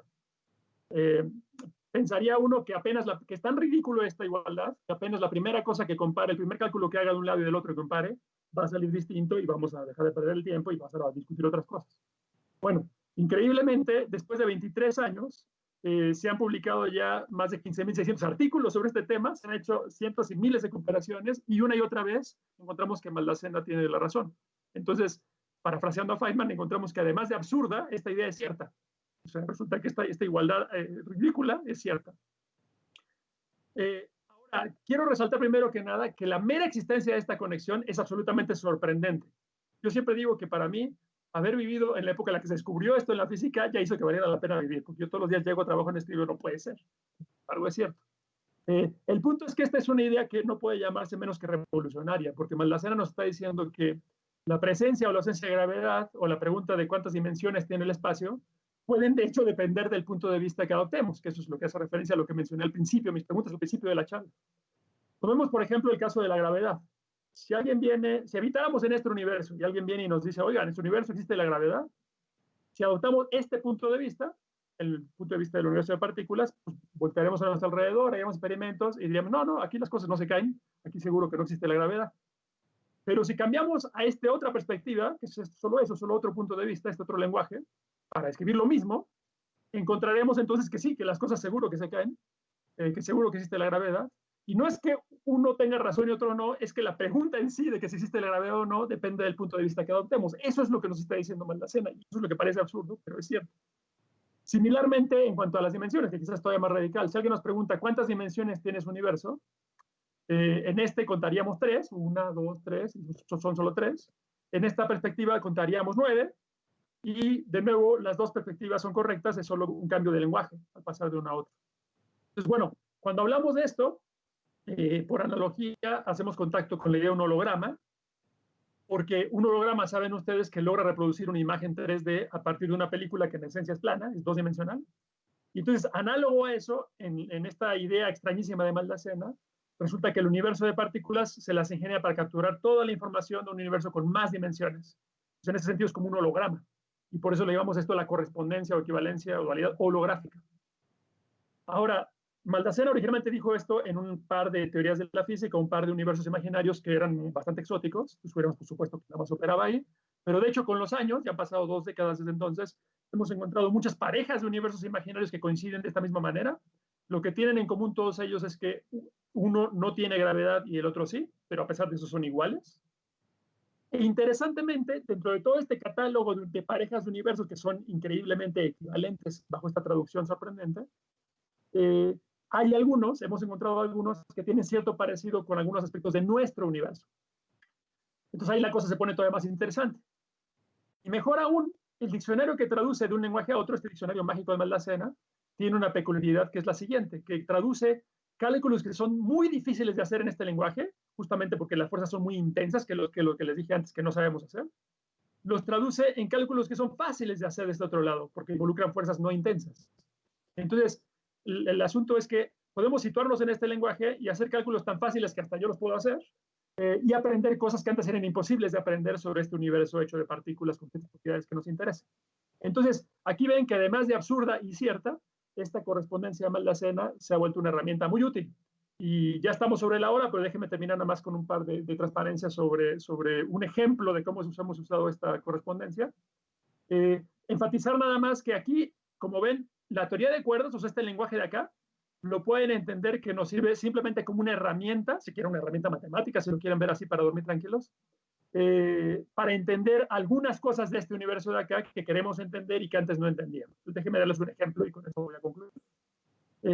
Bueno, aplicando la correspondencia, resulta que justo nos ha servido para entender un poquito mejor a esa sopa caliente de quarks y gluones que les describí antes, esa sopa es el estado de la materia millonésimas de segundo después del Big Bang y que ha sido recreada experimentalmente en esas maquinotas que se llaman RIP y LHC, y donde las fuerzas son muy intensas, entonces no sabemos hacer cálculos de la manera tradicional. Bueno, entonces, lo que les quiero decir es que en estos universos imaginarios que tenemos en el catálogo de Maldacena, podemos tener una situación donde tenemos una sopa caliente, un plasma de gluones, de partículas exageras de la fuerza fuerte. más otras partículas tipo quarks o cosas así. Entonces, bueno, ahí poner la situación en la cual las fuerzas son muy intensas, no sabemos calcular directamente acá, pero si acaso Maldacena con su diccionario nos traduce eso en algo sencillo, pues entonces podremos hacer los cálculos y aprender. Bueno, pues buscamos en el diccionario de Maldacena, en la P de plasma, plasma de gluones, ¿a qué se convierte? En el lenguaje de la teoría de este universo de cuerdas, este lenguaje de muy gravedad. No me lo van a creer, pero resulta ser que se convierte en un hoyo negro. O sea, resulta ser que justo un hoyo negro, acá en este universo donde existe la gravedad, y por eso existen los hoyos negros, un hoyo negro es justo la traducción de una sopa caliente de gluones de este lado. Pues bueno, de nuevo, eso parece que me lo estoy inventando, parece que nos sacamos de la manga, pero tiene su razón de ser y el diccionario opera así.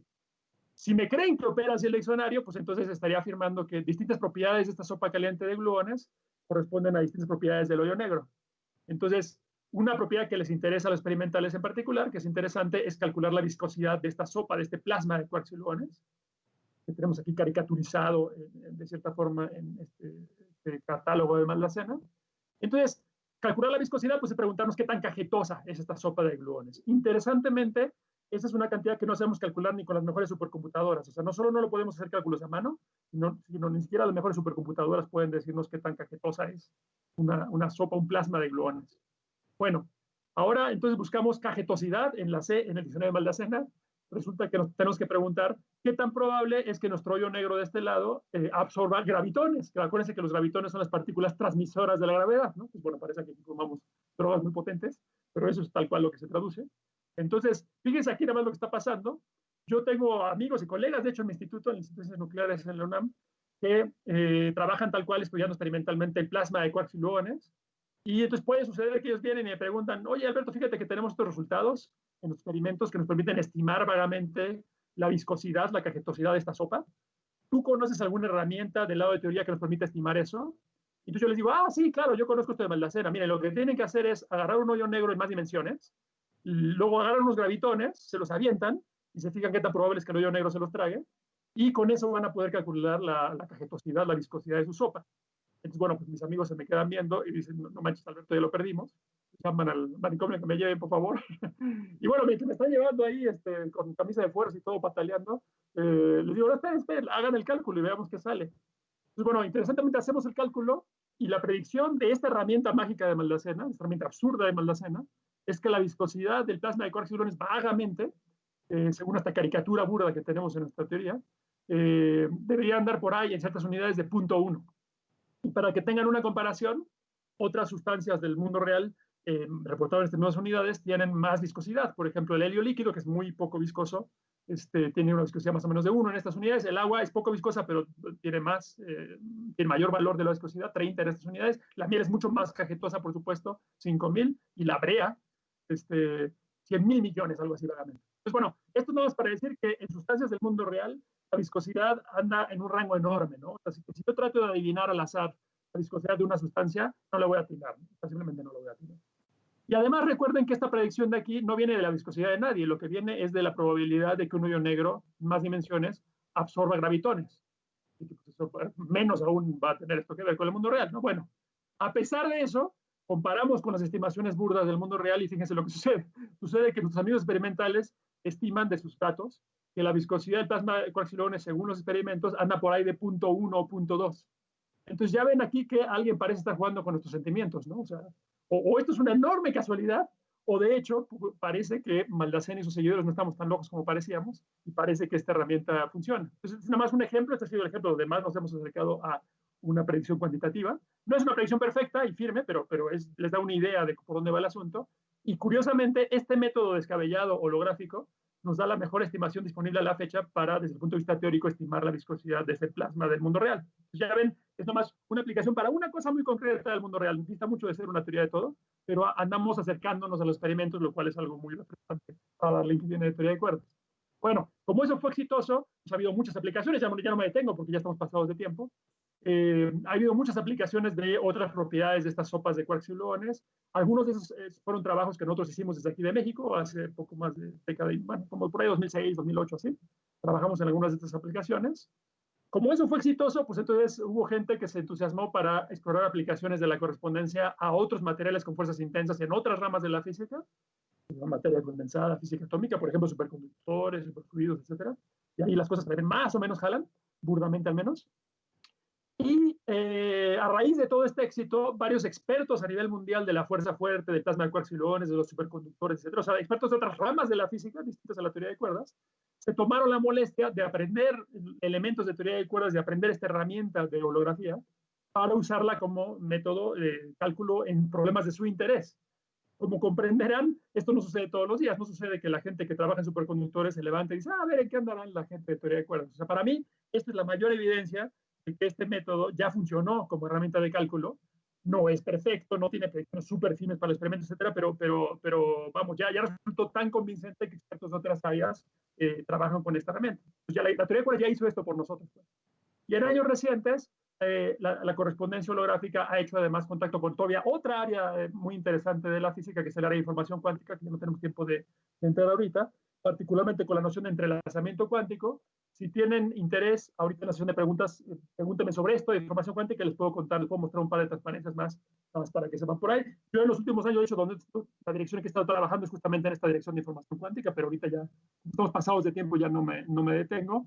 Y nada más déjenme terminar con esta idea, que es, hasta ahorita les estuve hablando de universos imaginarios, donde opera esta sorprendente traducción de Maldacena, entre el hecho de que si existe o no la gravedad es cuestión de punto de vista, cuántas dimensiones tiene el universo es cuestión de punto de vista. La pregunta natural con la que se quedaron ustedes es, bueno, ¿y nosotros qué? O sea, nuestro mundo real con 3 dimensiones aparentemente y con gravedad, ¿qué onda? ¿Aplica esto o no aplica esto? Bueno, la respuesta es no sabemos, pero interesantemente hay indicios, desde el punto de vista teórico, de que nuestro universo también debiera poder operar esto mismo de holografía, y entonces nuestro universo de 3 dimensiones y con gravedad debiera poderse entender como un holograma de 2 dimensiones y sin gravedad. Y si esto acaba siendo cierto, no estamos seguros, es una especulación, pero tenemos ciertos indicios. Entonces, nuestra gravedad, nuestras 3 dimensiones, podrían considerarse, si lo queremos así, como un espejismo. Y eso, como ven, pues es una idea muy Matrix. Entonces, bueno, con eso concluyo y pues nada más decirles que en estos temas, seguro, como en todos, afortunadamente nos queda mucho por entender, así que es probable que nos aguarden todavía muchas sorpresas más, lo cual es divertido para los que andamos en estos temas. Entonces, bueno, los dejo aquí con una lista de referencias. Si quieren tomar una captura de pantalla esto, aquí viene en particular un artículo con el texto extendido de esta plática, de los archivos de esta plática, si lo quieren descargar y ver con más calma. Y bueno, más referencias. Aquí pueden leer ustedes que es en particular artículos de divulgación que he escrito y libros de divulgación si quieren ver o si quieren más referencias. Aquí está en particular mi correo, si se quedan con dudas ahorita más allá de las que me pregunten en vivo, por supuesto escriban, a veces me tardaré en contestar porque llegan muchos correos todos los días, pero con gusto contaré. Y también, por cierto, un comercial, si no conocen nuestra página en Facebook, GAE UNAM, les recomiendo que la sigan porque ahí de cuando en cuando escribimos con artículos de divulgación sobre estos temas de altas energías y gravitación. Y también está asociado a un programa en donde damos consejos a estudiantes de licenciatura para adelantarse hacia la física, etcétera, hacia la investigación. Entonces, bueno, ok, ya me callo y ahí termino. Si tienen ustedes preguntas, serán muy bienvenidas. Ok, muchas gracias, doctor, por su tiempo, por la plática súper interesante y por la crisis existencial también, ¿no? Como cabe esperar, pues tenemos muchísimas preguntas, entonces, si nos regala un poquito de su tiempo para responderlas en orden cronológico según nos fueron llegando. Sí, la primera que nos llegó, de hecho, apenas casi empezando la plática, es ¿qué matemáticas son necesarias para describir la teoría de cuerdas? Sí, bueno, pues hay distintos niveles y hay gente que es súper especializada en matemáticas más sofisticadas y hace trabajo importante con eso. Incluso, pues saben que dentro de teoría de cuerdas uno de los líderes más grandes es Edward Witten, estadounidense, que de hecho lo mencioné en el camino, y él ganó la medalla Fields de matemáticas, o sea que es como el premio Nobel de matemáticas. Así que sí hay gente súper sofisticada en matemáticas, pero de hecho para la mayor parte de lo que hacemos, en particular ciertamente lo que hago yo, no se necesita casi todo el tiempo no se necesita nada más que álgebra y cálculo. O sea, que la teoría cuerdas tiene esta reputación de que son matemáticas inaccesibles para los mortales, pero no es así. O sea, si yo teoría de cuerdas cualquiera lo puede hacer. Entonces, la mayor parte del tiempo yo estoy haciendo cálculo, por supuesto, multivariable y álgebra, cosas así. Para relatividad general, que es un ingrediente que entra en cuerdas, se necesita geometría diferencial. Entonces es una herramienta más específica que nos ayuda a hablar de cómo está enchuecado el espacio y tiempo. Y hay otras cuestiones como otras sectores de la física como, bueno, para física de partículas es muy importante el sector que se llama teoría de grupos, que nos ayuda mucho a describir las diferentes simetrías que hay en la naturaleza, o sea, operaciones que podemos hacer de tal modo que no cambien las reglas, las leyes de la física. La teoría de grupos es importante no solo para teoría de cuerdas, sino para la física de partículas en general. Y hay algunas otras cosas como topología o así que son útiles para algunos aspectos, pero mi principal mensaje es no estén asustados por las matemáticas que uno tiene que aprender, si les interesa esta dirección o cualquier dirección de la física. En realidad los físicos somos muy prácticos y aprendemos sobre la marcha las cosas que necesitamos. Por cierto, también ese es otro consejo. Si quieren aprender matemáticas para física, les recomiendo no ir y leerlo en un libro de matemáticas, sino leerlo en libros de matemáticas escritos para físicos, porque la ideología es completamente distinta. Los matemáticos aprenden a demostrar teoremas, eso es lo que van a hacer el resto de su vida, y nosotros somos usuarios de las matemáticas, somos como ingenieros de las matemáticas, y lo que queremos saber es qué ideas existen y cómo se aplican. Somos mucho menos rigurosos. Entonces, eso son enfoques diferentes. Así que hay muy buenos libros para gente que quiere aprender matemáticas para física, incluso para física teórica en esos temas. Hay buenos libros escritos para físicos y les recomendaríamos aprender ahí. Ok, muchas gracias. La segunda pregunta es, ¿qué experimentos se tienen planeados o se están tratando de idear para probar la teoría de cuerdas? Bueno, ahí hay dos caminos diferentes. Bueno, más, digamos, a grandes rasgos, dos caminos diferentes que son tal cual los dos que les conté. Yo hablé que la teoría de cuerdas, como quizás muchos de ustedes ya sabían, tiene esta gran ambición de ser una teoría de todo, o sea, de ser la receta del cosmos completo, ¿no? Y en esa dirección, que es pues como que extender el modelo estándar y hacer predicciones más allá, incluyendo ya la gravedad, en esa dirección, si tenemos mucha suerte, pudiera ser que en el LHC empiece a ver los primeros indicios de que la teoría de cuerdas tiene algo de razón.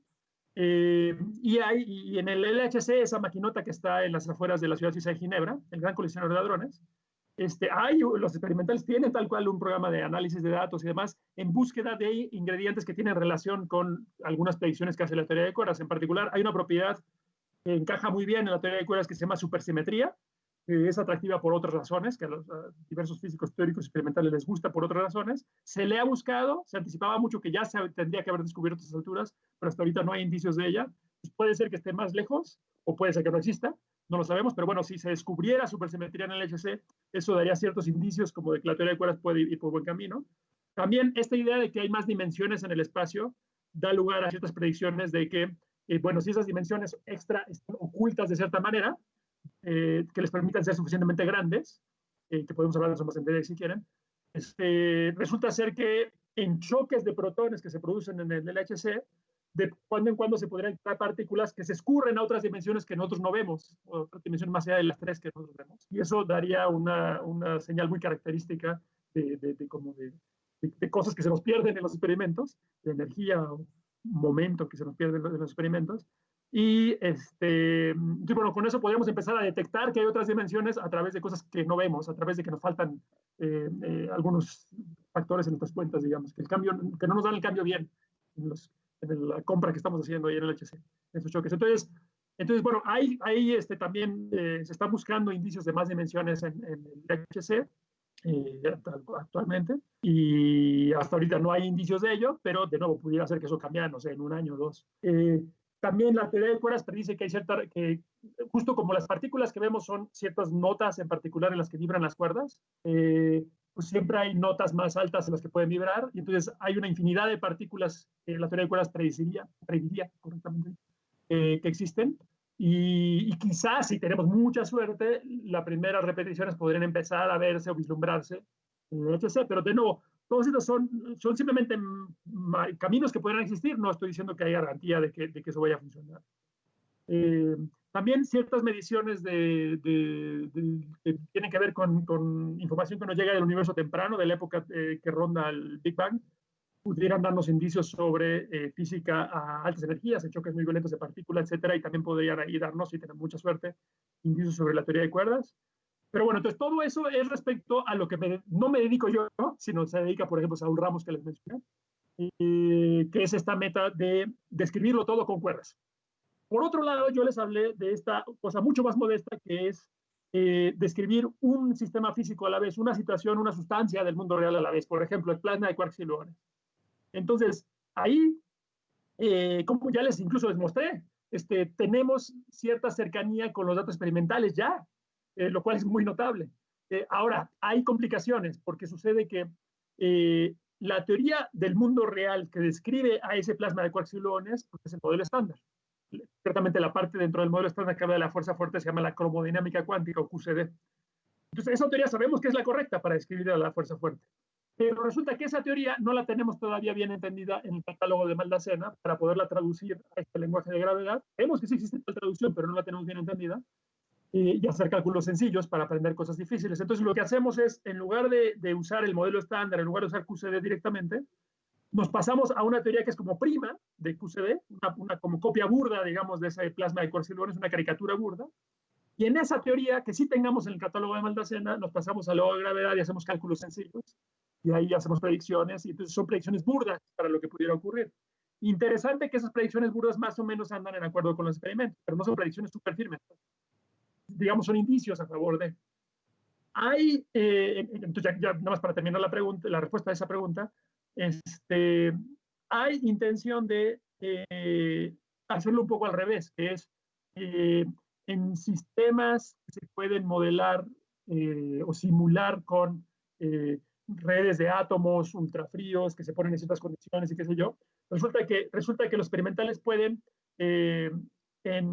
controlar átomos a un nivel que les permite como que ajustar sus interacciones de tal modo que simulen pues casi cualquier cosa que nosotros queramos que simulen. Entonces, es un experimento del mundo real que está dándonos datos sobre qué sucedería en tal situación con tales leyes de la física, en tal universo imaginario, si quiere. Entonces, la intención aquí, que es una intención interesante, sería simular uno de esos universos que sí tenemos en el catálogo de Maldacena, en una situación en la cual sí lo tengamos, y entonces que podamos hacer ahí predicciones firmes. Hay gente, grupos trabajando en esa dirección, no está claro qué tanto tiempo tomará llegar a algo muy aterrizado y muy comprobable, pero esto es una situación interesante. En un sentido, en esos experimentos, aunque parece que lo que están viendo literalmente son un montón de átomos interactuando de cierta forma, pasando este otro lenguaje, uno estaría hablando de una situación donde hay hoyos negros y donde hay radiación de Hawking y diferentes cosas exóticas. Entonces podríamos poner a prueba las predicciones de Hawking, por ejemplo, en esas situaciones, de la mano de predicciones de teoría de cuerdas o de esta correspondencia holográfica. Entonces eso es una dirección también muy interesante, que no sé si va a acabar rindiendo frutos más pronto o más tarde que la otra, que es la meta ambiciosa de escribirlo todo. Qué gracias, doctor. La siguiente pregunta es, he escuchado que hay muchos tipos o sabores de teoría de cuerdas. ¿En qué se pueden diferenciar unas de otras? Sí, gracias. Esa es otra buena pregunta que no entré por... ya ven que hay tantas ideas que contar y en cada cosa por separado habría horas y horas de qué platicar. Sí, en teoría de cuerdas, pues uno escribe una fórmula que trata, como mencioné antes, pues esbocé caricaturescamente, de hablar de unos objetos que son como curvitas y son cuánticos y son relativistas en el sentido de que saben que el espacio y el tiempo están emparentados, que es lo que tenemos con la relatividad especial de Einstein. Y simplemente trata de escribir una fórmula que hable de esos objetos, pero que sea consistente, o sea, que haga predicciones que tengan sentido. ¿Qué quiere decir predicciones que tengan sentido? Pues, por ejemplo, que si predice la probabilidad de algo, no vaya a ser que la probabilidad salga negativa o salga mayor que 100%, ¿no? Esos son ejemplos de chequeos que podemos hacer de la fórmula misma, o sea, que nada más que las matemáticas sean saludables, pues eso es lo que hacemos. Y con el tiempo, conforme fuimos agarrando más práctica, vimos que había diferentes fórmulas que nos hablan de un universo hecho de cuerdas, pero que tienen propiedades pues, ligeramente o drásticamente distintas. Entonces, hacia mediados de los 90 conocíamos, de hecho, de finales de los 80 conocíamos 5 diferentes tipos de cuerdas, eso es lo más famoso, que tienen ciertos nombres exóticos, ¿no? Se mantiene tipo 1, 2A, 2B, heterótica, 32, tienen ciertos nombres, y difieren en cosas como lo siguiente. Por ejemplo, hay una teoría, que es la tipo 1, en donde hay unas teorías donde las cuerdas solo pueden ser cerradas, así como ligas, o sea, son irrompibles. Se pueden subdividir en 2 cuerdas cerradas, en 2 liguitas. Una liguita se puede partir en 2, pero no se puede romper, o sea, no puede tener extremos. Hay unas teorías de cuerdas así, hay otras en donde las cuerdas son de entrada como liguitas, pero sí se pueden romper, y entonces puede haber lo que llamamos cuerdas abiertas, que son como trocitos de hilo, en lugar de nada más liguitas. Entonces, bueno, esa es una distinción entre los distintos tipos de cuerdas. Otra distinción es cuánta cantidad de supersimetría tienen, que supersimetría lo mencioné antes en la carrera, pero básicamente quiere decir cuánto parentesco hay entre partículas que son sociables como los fotones, las partículas de luz, o antisociales, como los electrones, las partículas de materia. Y llamamos domingueramente, en la física le llamamos bosones y fermiones, respectivamente. Entonces, bueno, esa es otra distinción. Dependiendo de lo que hagamos en detalle, puede haber diferencias de cuántas dimensiones tiene que tener el espacio para que nuestra teoría, nuestro universo de cuerdas sea consistente matemáticamente. Esa pudiera ser otra diferencia. Por ejemplo, en la teoría de cuerdas que no tiene nada de supersimetría, llamamos la teoría de cuerdas bosónica, el espacio tendría que tener 25 dimensiones. En cambio, ya metiendo supersimetría de forma mínima, logramos abaratar la cosa a que el espacio ya tenga que tener solo 9 dimensiones, que todas son demasiadas comparadas con las que vemos, pero pudieran estar escondidas algunas para hacer contacto con lo nuestro. Esos son más así, muy rápidamente, ejemplos con los cuales diferentes teorías de cuerdas se distinguen. Pero interesantemente, si bien de entrada parece que todas esas fórmulas, esos universos eran muy distintos, a mediados de los 90 ocurrió un milagro, que fue que descubrimos que todos esos universos eran el mismo, todas esas teorías de cuerdas eran la misma cosa, nada más descrita en lenguajes distintos, o sea, muy similar a lo que les conté acá, nada más que acá fue todavía más sorprendente. Acá les dije que un universo de partículas sin gravedad podía ser traducible por completo, de manera perfecta, a un universo de cuerdas con gravedad. Entonces decimos que son equivalentes, son iguales, son traducibles entre sí.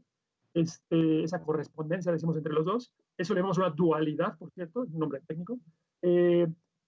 Bueno, similar a eso, las distintas teorías de cuerdas que parecían muy diferentes, encontramos a mediados de los 90 que de hecho todas están emparentadas entre sí de esta misma manera, o sea que son completamente equivalentes, que son completamente traducibles entre sí. Encontramos dualidades entre distintas teorías de cuerdas, esa es una manera técnica de decir que universos hechos de cuerdas que de entrada lucen muy distintos resultan ser el mismo universo.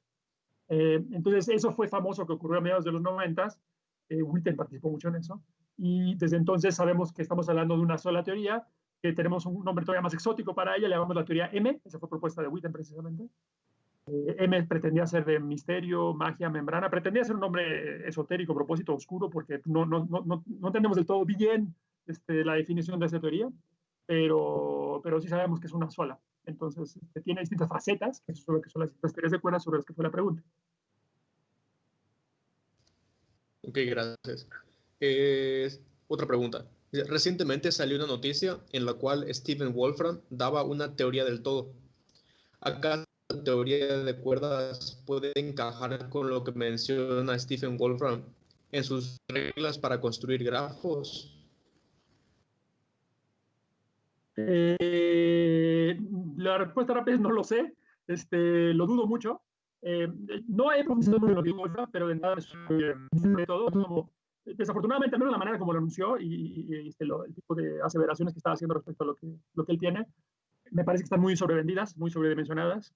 De lo que he visto, pues tienen como ciertos modelitos en los que partiendo de reglas muy sencillas y construyen unos ciertos grafos que tienen propiedades y que pueden vislumbrarse eventualmente, interpretarse como que son el espacio y el tiempo y qué sé yo, y cosas así, y poco a poco trata de ver que de ahí surjan propiedades similares a las de la física cuántica, etcétera. Entonces, que todos los principios básicos de la física surjan de esas ideas muy sencillas. Sin duda es una idea muy atractiva, si se pudiera lograr eso, pero si bien yo no he profundizado en lo que él tiene, pues un artículo larguísimo, y no es tanto mi tema, no hay tiempo para todo en la vida, si bien no he profundizado mucho, sí, de lo que alcancé a ver, fue nada más echarle un vistazo para ver si eso parecía prometedor. Mi conclusión, al menos la mía en lo personal, no me haga mucho caso, es que no parece muy prometedor. O sea, no, hasta ahorita me pista mucho de haber llegado a un punto en el cual parezca medianamente convincente, siguiendo ese camino va a lograr incorporar pues, muchas cosas que sí tenemos incorporadas por otros, o que tenemos entendidas por otros caminos. O sea, es muy ambicioso pues lo que está haciendo, incluso más ambicioso que la teoría de cuerdas, porque la teoría de cuerdas por lo menos tomamos como punto de partida que existe la física cuántica, que existe la relatividad especial, etc. Y él ni siquiera eso. Pero por lo mismo, o sea, si se acaba funcionando, pues fantástico, por supuesto, y puede ser que simplemente falten años de trabajo en eso. Hay gente que le encuentra interesante, se dedica a eso y está muy bien, que lo exploren y ojalá funcione. Si funciona, no tengo idea si van a hacer contacto o no con la teoría de cuerdas, no tendrían por qué tener razón las dos a la vez. Pudiera ser que funciona eso y cuerdas no, o al revés, o que sí son parte de lo mismo, no lo sabemos. Pero bueno, ese sería mi comentario. Hasta ahora no veo, yo en lo personal, no veo nada prometedor lo de Wolfram. Parece intrigante, digamos, atractivo, a mí está por ahí, pero no, por lo menos yo en lo personal no me dedicaría a estudiar eso, aunque por supuesto es muy bueno que distintos físicos tenemos estas evaluaciones sobre lo que es prometedor y entonces distintas personas se dedican a distintos caminos y ojalá que alguno de nosotros la tiene, ¿no? No sabemos por dónde va la cosa real. Justo por eso es investigación, ¿no? Nadie sabe de antemano qué es lo correcto. Ni siquiera el decir, por ejemplo, como yo afirmé, que la teoría de cuerdas creo que es lo más prometedor que tenemos hasta la fecha, ni siquiera eso garantiza nada, ¿no? O sea, puede ser que esté completamente equivocado en esta dirección de unificarlo todo, puede ser que no, que a fin de cuentas no tengamos éxito en eso. Y es una posibilidad muy real, ¿no? Ok, excelente. Otra pregunta. ¿Hay casos de la teoría de cuerdas trabajándose en bajas energías, como efectos medibles sobre el momento dipolar del electrón, por ejemplo? El momento dipolar del electrón. Eh, Supongo que se refieren a este momento, momento magnético anómalo. No, no, que yo sepa, no hay contribuciones de la teoría de cuerdas que sean calculables, que se tengan más control, pues, a nivel de cálculos y que predigan una desviación con respecto a lo que medimos en una cantidad tan exquisitamente conocida, tan precisamente conocida como esto que se menciona en el ejemplo, que es más para ubicar a todos, a lo que se refiere a la pregunta, creo, es que sabemos que los electrones operan como pequeños imanes, y qué tan buenos imanes son está descrito por un cierto número, que se llama su momento magnético, que es como análogo a su carga eléctrica. Y resulta que en el modelo estándar, que es la mejor teoría que tenemos hasta ahorita, se puede calcular, se puede predecir cuál es ese número y sale súper en acuerdo con los experimentos a muy alta precisión. Y entonces, bueno, si vamos a una teoría que extienda el modelo estándar, que tenga nuevos ingredientes, pues habría modificaciones en esa predicción teórica y eventualmente pues uno pudiera aspirar a que se detecten con la medición correspondiente. Pero creo que estamos muy lejos de eso, al menos en el contexto de teoría de cuerdas. Y ni siquiera me vendría esa a la mente como el primer lugar donde buscar diferentes. No sé si saben, pero hay la pregunta análoga para el muón, entre las mediciones y la predicción teórica hay una cierta discrepancia que no es súper contundente, no está claro que sea súper definitiva, tal vez es solo errores del cálculo o errores de la medición, pero ahí ya hay una cierta discrepancia que pues, modelos de física más allá del modelo estándar tratan de ver si le pueden atinar o no. Entonces, bueno, todavía no sabemos si esa es una ventanilla más oportuna para buscar nueva física. Obviamente los físicos experimentales y teóricos buscan por todos lados y a ver qué se deja. Pero bueno, de nuevo, yo no me dedico a la meta de unificarlo todo y usar la teoría de cuerdas para ir más allá del modelo estándar, pero de lo que entiendo de los especialistas en eso, querido amigo Saúl Ramos, no, es una tarea difícil, pues llegar a predicciones súper concretas. Hay que decidir muchas cosas a mano, como también se tiene que hacer en universos formados por partículas. Y entonces hay muchas opciones distintas. Eso quizás es otro punto que vale la pena una vez destacar y quizás se van a preguntar en otra pregunta. O sea, usando el lenguaje de cuerdas, a pesar de que sea una sola teoría, como describí antes, hay muchos modelos distintos que uno puede construir para describir nuestro universo, ya en completo detalle. Entonces, hay muchos escenarios posibles de predicciones distintas que se pudieran hacer y modelo por modelo se pueden ir descartando comparando con los experimentos. De hecho, pues los modelos más babosos de entrada se descartan porque no empatan en nada. Por ejemplo, dirían que hay 9 dimensiones grandotas todas iguales y eso seguro que no empata con los experimentos. Entonces, todos esos están descartados. Modelos concretos viniendo de cuerdas. Pero bueno, si uno se va poniendo más sofisticado, trata de hacer predicciones más concretas y eso es trabajo de tiempo completo, les digo, para gente como Saúl Ramos y otros de los que llamamos fenomenólogos de cuerda. Bien, perfecto. Tenemos otra pregunta más. ¿Cómo se ven el entrelazamiento y la decoherencia en holografía? ¿Cómo se mide el entrelazamiento en holografía? Gracias por preguntar eso. Bueno, aquí es donde les contaría, si quieren, tengo un par de transparencias más, como 4 o 5 transparencias más sobre eso. Si quieren que les cuente sobre eso, creo que la pregunta va en esa dirección, pero estoy seguro. O podría dar una respuesta breve, según lo que ustedes prefieran. Yo no tengo problema de prisa, o sea que si ustedes tienen paciencia, les cuento esto y seguimos con otras preguntas. Saque lo que tenga que sacar para que esta duda quede bien solventada. Exacto. Bueno, entonces les cuento esto de holografía. Gracias. Luego le tendré un cheque a la persona que preguntó esto para dar un pretexto de contarles lo que faltaba. Les cuento lo siguiente. Creo que son ideas interesantes en sí mismas. Incluso se van mucho más allá de lo que preguntó. ¿Qué es esto? Primero les cuento qué es esto de entrelazamiento. Los recuerdos es que ya lo sabían. Es lo siguiente. Cuando uno habla de un objeto cuántico, un objeto que sigue estas reglas básicas del universo que son evidentes a nivel microscópico, uno aprende que esos objetos pueden estar como, de cierta forma como indecisos respecto a su posición o otras propiedades, ¿no? Entonces, nada más para ilustrarlo con un ejemplo rápido, imagínense que tengo un electrón y dos cajitas. Entonces, lo que puedo hacer es poner al electrón en una cajita o lo puedo poner en otra cajita, pero resulta que por ser cuántico también lo puedo poner en las dos cajitas a la vez, en el sentido que está medio indeciso de dónde anda. O sea, quizás le late 30% estar en la cajita de la izquierda y 70% estar en la cajita de la derecha. Entonces, por ser cuántico, esta es la principal novedad que hay. Ok, ahora, si hay dos o más objetos cuánticos presentes, pues pueden simplemente estar indecisos cada uno por separado, cada uno por su lado, eso no sería ninguna novedad. O la novedad importante es que pueden compartir su indecisión. ¿A qué me refiero con eso? Bueno, imagínense que ahora tenemos dos cajitas como antes y un electrón colocado en ambas. O por otro lado tenemos un protón colocado en dos cajitas que están aquí del lado derecho en mi dibujo.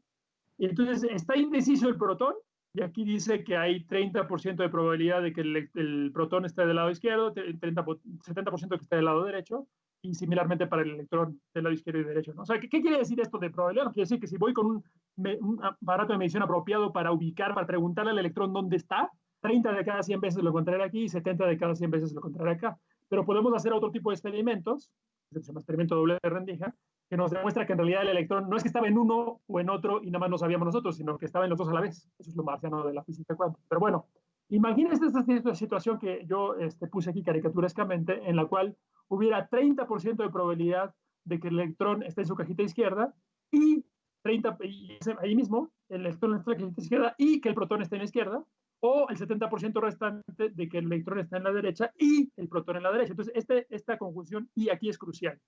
Porque lo que estamos diciendo es que si me fijo solo en el electrón, pues es la misma situación de antes, si me fijo solo en el protón, es la misma situación de antes, pero el hecho de que vayan juntos las dos ideas significa que cada vez que yo vaya y mida y el electrón decida en mi medición contestarme que está en la cajita de la izquierda, el protón hará lo mismito en su medición. Y cada vez que yo lo encuentre el electrón en la cajita de la derecha, encontraré el protón en la de la derecha. Entonces, antes de nuestras mediciones no están decididos, pero cuando se deciden, como que se pusieron de acuerdo, como que están conspirando en nuestra contra y hacen lo mismo siempre. O sea, a pesar de que son eventos al azar, hacen lo mismo siempre. Como estar echando volados y en dos lugares muy distantes nos pueden estar saliendo volados idénticos, a pesar de que cada uno es al azar. Eso es lo que está pasando acá. Entonces, a eso me refiero por compartir la indecisión de estos dos objetos cuánticos, o pueden ser más objetos. Y esa conspiración o esa correlación entre estos dos objetos cuánticos es lo que se llama entrelazamiento, enredamiento o enmarañamiento cuántico, que en inglés justo es esta palabra, entanglement. Bueno, eso es entrelazamiento. No más para decir esto. Ahora regresemos a la correspondencia, hablando ya de la pregunta.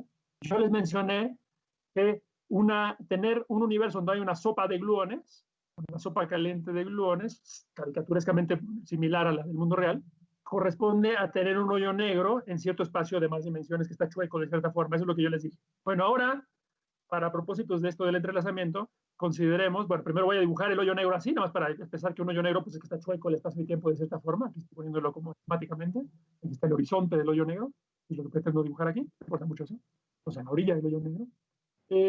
Ahora, si tuviera dos copias de esto de aquí, o sea, dos sopas por separado de esta plasma de gluones, pues como se imaginarán, en la traducción a gravedad corresponde en dos universos por separado, en donde hay un hoyo negro aquí, otro hoyo negro acá, pero esos universos no están conectados. Entonces, pues, justo como estas dos cosas de entrada no tienen ninguna conexión, ninguna relación, estos dos universos de acá no tienen ninguna relación. O sea, como esperarían, esto es nada más decir dos veces lo que dije antes, ¿no? Aquí no hay ninguna novedad. Entonces, el decir que esta sopa está haciendo su cosa, está indecisa quizás así, pero no está compartiendo su indecisión con esto de acá, es justo decir que el estado de estos dos plasmas de gluones no está entrelazado, según el lenguaje que les definí antes.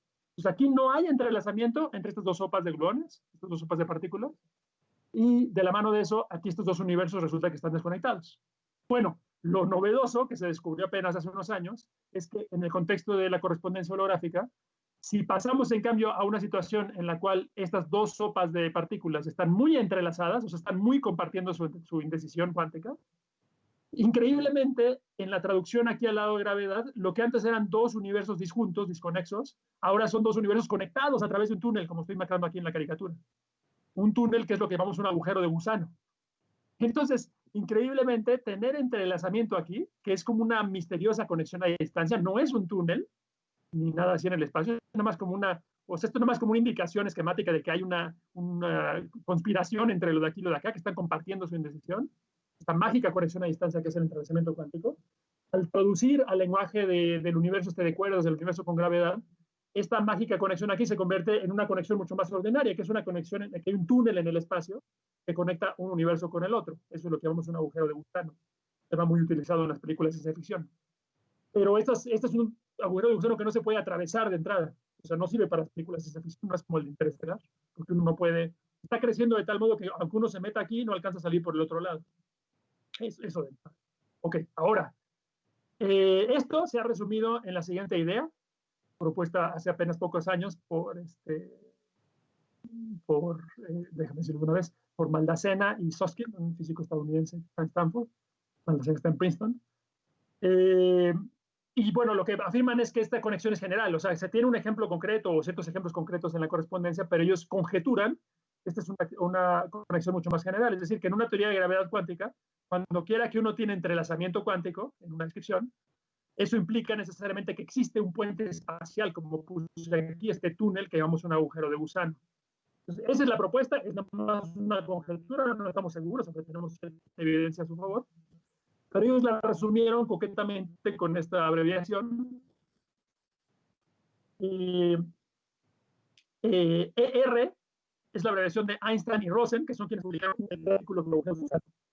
Y curiosamente, el mismo año, Podolsky publicaron un artículo importantísimo, muy famoso, sobre el entrelazamiento cuántico. Un artículo hecho donde pretendían hacer ver que la mecánica cuántica era incompleta. Y resultó que no tenían razón, pero bueno. Ahí es donde enfatizaron esta idea del entrelazamiento.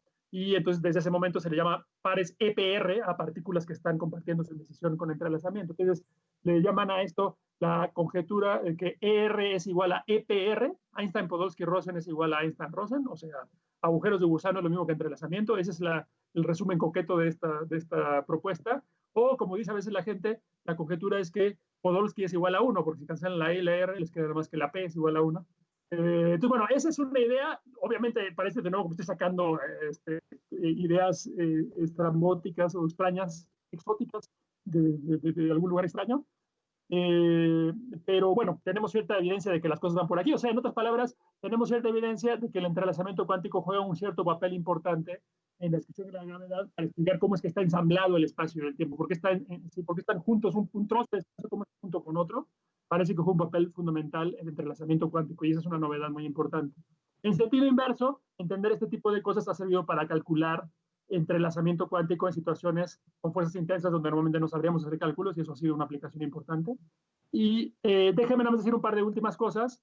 En este contexto se encuentra que justo esta idea de tener entrelazamiento es el recurso básico que uno usa para esta tecnología de física cuántica o de información cuántica que se llama teleportación cuántica.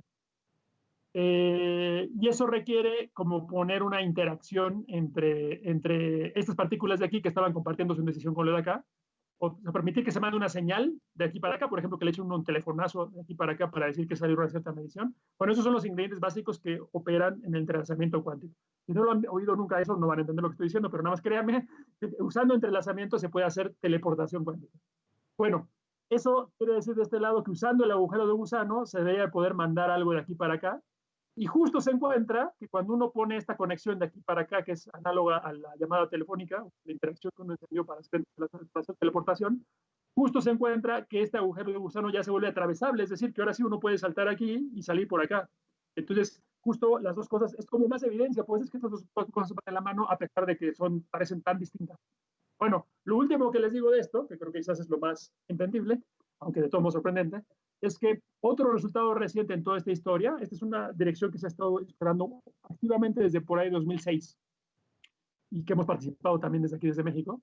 Bueno, increíblemente, usando esta idea de hablar solo de entrelazamiento del lado del universo sin gravedad, estudiando las reglas como evoluciona ese entrelazamiento, se ha podido traducir al otro lado y encontrar que justo de ahí del entrelazamiento es de donde sale la ecuación esta de Einstein que les mostré en el tren al principio de la plática. Es decir, esta regla que nos dice cómo funciona la gravedad es completamente recuperable, entendible, a partir de solo de entrelazamiento cuántico entre partículas en un universo sin gravedad. Entonces, de nuevo, eso es demasiado para asimilar a profundidad en tan pocas palabras que estoy diciendo aquí, pero nada más quédense con la idea de que algo muy mágico ha pasado. O sea que a partir de no hablar de un espacio que se pueda distorsionar, eh, no hablar nada de relatividad general, se puede recuperar ahí, se puede resumir ahí toda la física correcta que nos enseñó Einstein desde 1915. Entonces eso ha sido un logro tremendo y es una dirección que se sigue explorando muchísimo. Entonces ahora sí ya, con eso creo que respondo más de lo que pretendían preguntar, pero bueno, ese es el rollo extra que quería explicarles. Ok, muchas gracias, doctor. Ya no hay más preguntas. Además me parece apropiado, ¿no? Terminar la charla con este mind-blowing fact, una vez más. Este, Así que no queda más que despedirle y agradecerle. De parte de toda la Asociación Estudiantil de Ingeniería Física, le quisiéramos agradecer por su tiempo durante este periodo de cuarentena para seguir pues compartiendo, ¿no? Lo que hace usted y compartirlo no solamente con estudiantes de la facultad, sino con todo el público que nos está viendo en Facebook. Le agradezco su plática. Realmente estuvo muy, muy, muy interesante, tanto para gente especializada como el público general. Y no me queda más que agradecerle una vez más y desearle que tenga un buen día. Gracias, no, gracias a ustedes por la invitación, por el interés, por las preguntas, por lo que todo, alguna de estas cosas les sirvan. Y bueno, pues por supuesto, aquellos de ustedes que no decidan estudiar física, pues será bueno que sigan disfrutando la ciencia porque necesitan ser científicos para hacer ciencia o para disfrutar la ciencia. Pero aquellos de ustedes que sí quieren, que tengan más interés en explorar la posibilidad de hacer un posgrado en física, pues sí les recomendamos muchísimo, obviamente, que sigan haciendo lo que están haciendo, que es ponerse en contacto con científicos de diferentes áreas, especialistas en física en diferentes direcciones, para que vayan viendo el menú completo y sobre todo que también vayan pidiendo consejos de cómo operar, porque no es para nada obvio cómo les conviene adelantarse, también hacer un posgrado. Y en ese sentido, este programa que tenemos para estudiantes de licenciatura en la UNAM, que se llama GAE, justo da muchos consejos en esa dirección. A algunos de ustedes ya les pasé un enlace con recomendaciones que damos en esa página, entonces si quieren compartir ese enlace les será útil, creo que a muchos de los estudiantes pues incluso más allá de Mérida, que quieran un poco ver posibilidades de qué se trata, pues, hacer ciencia y cómo se ven posibilidades laborales, etcétera. Y además, qué hacer si quieren adelantarse en esto y tener el mejor trayecto posible para que ustedes sean mejores científicos que nosotros. Pues por supuesto les deseamos mejores suertes y pues no hay reemplazo a trabajar muy duro, ¿no? En todo el resto de su vida en realidad. Así que bueno, suerte con cualquier camino que elijan y de nuevo mucho gusto y felicidades por estar con estas actividades y suerte además con todo esto de la epidemia. Ojalá que se mantengan ustedes y sus familias muy a salvo. Muchas gracias, doctor. Entonces, hasta aquí llegamos. Muchas gracias a que nos están viendo y que tengan igual una buena tarde.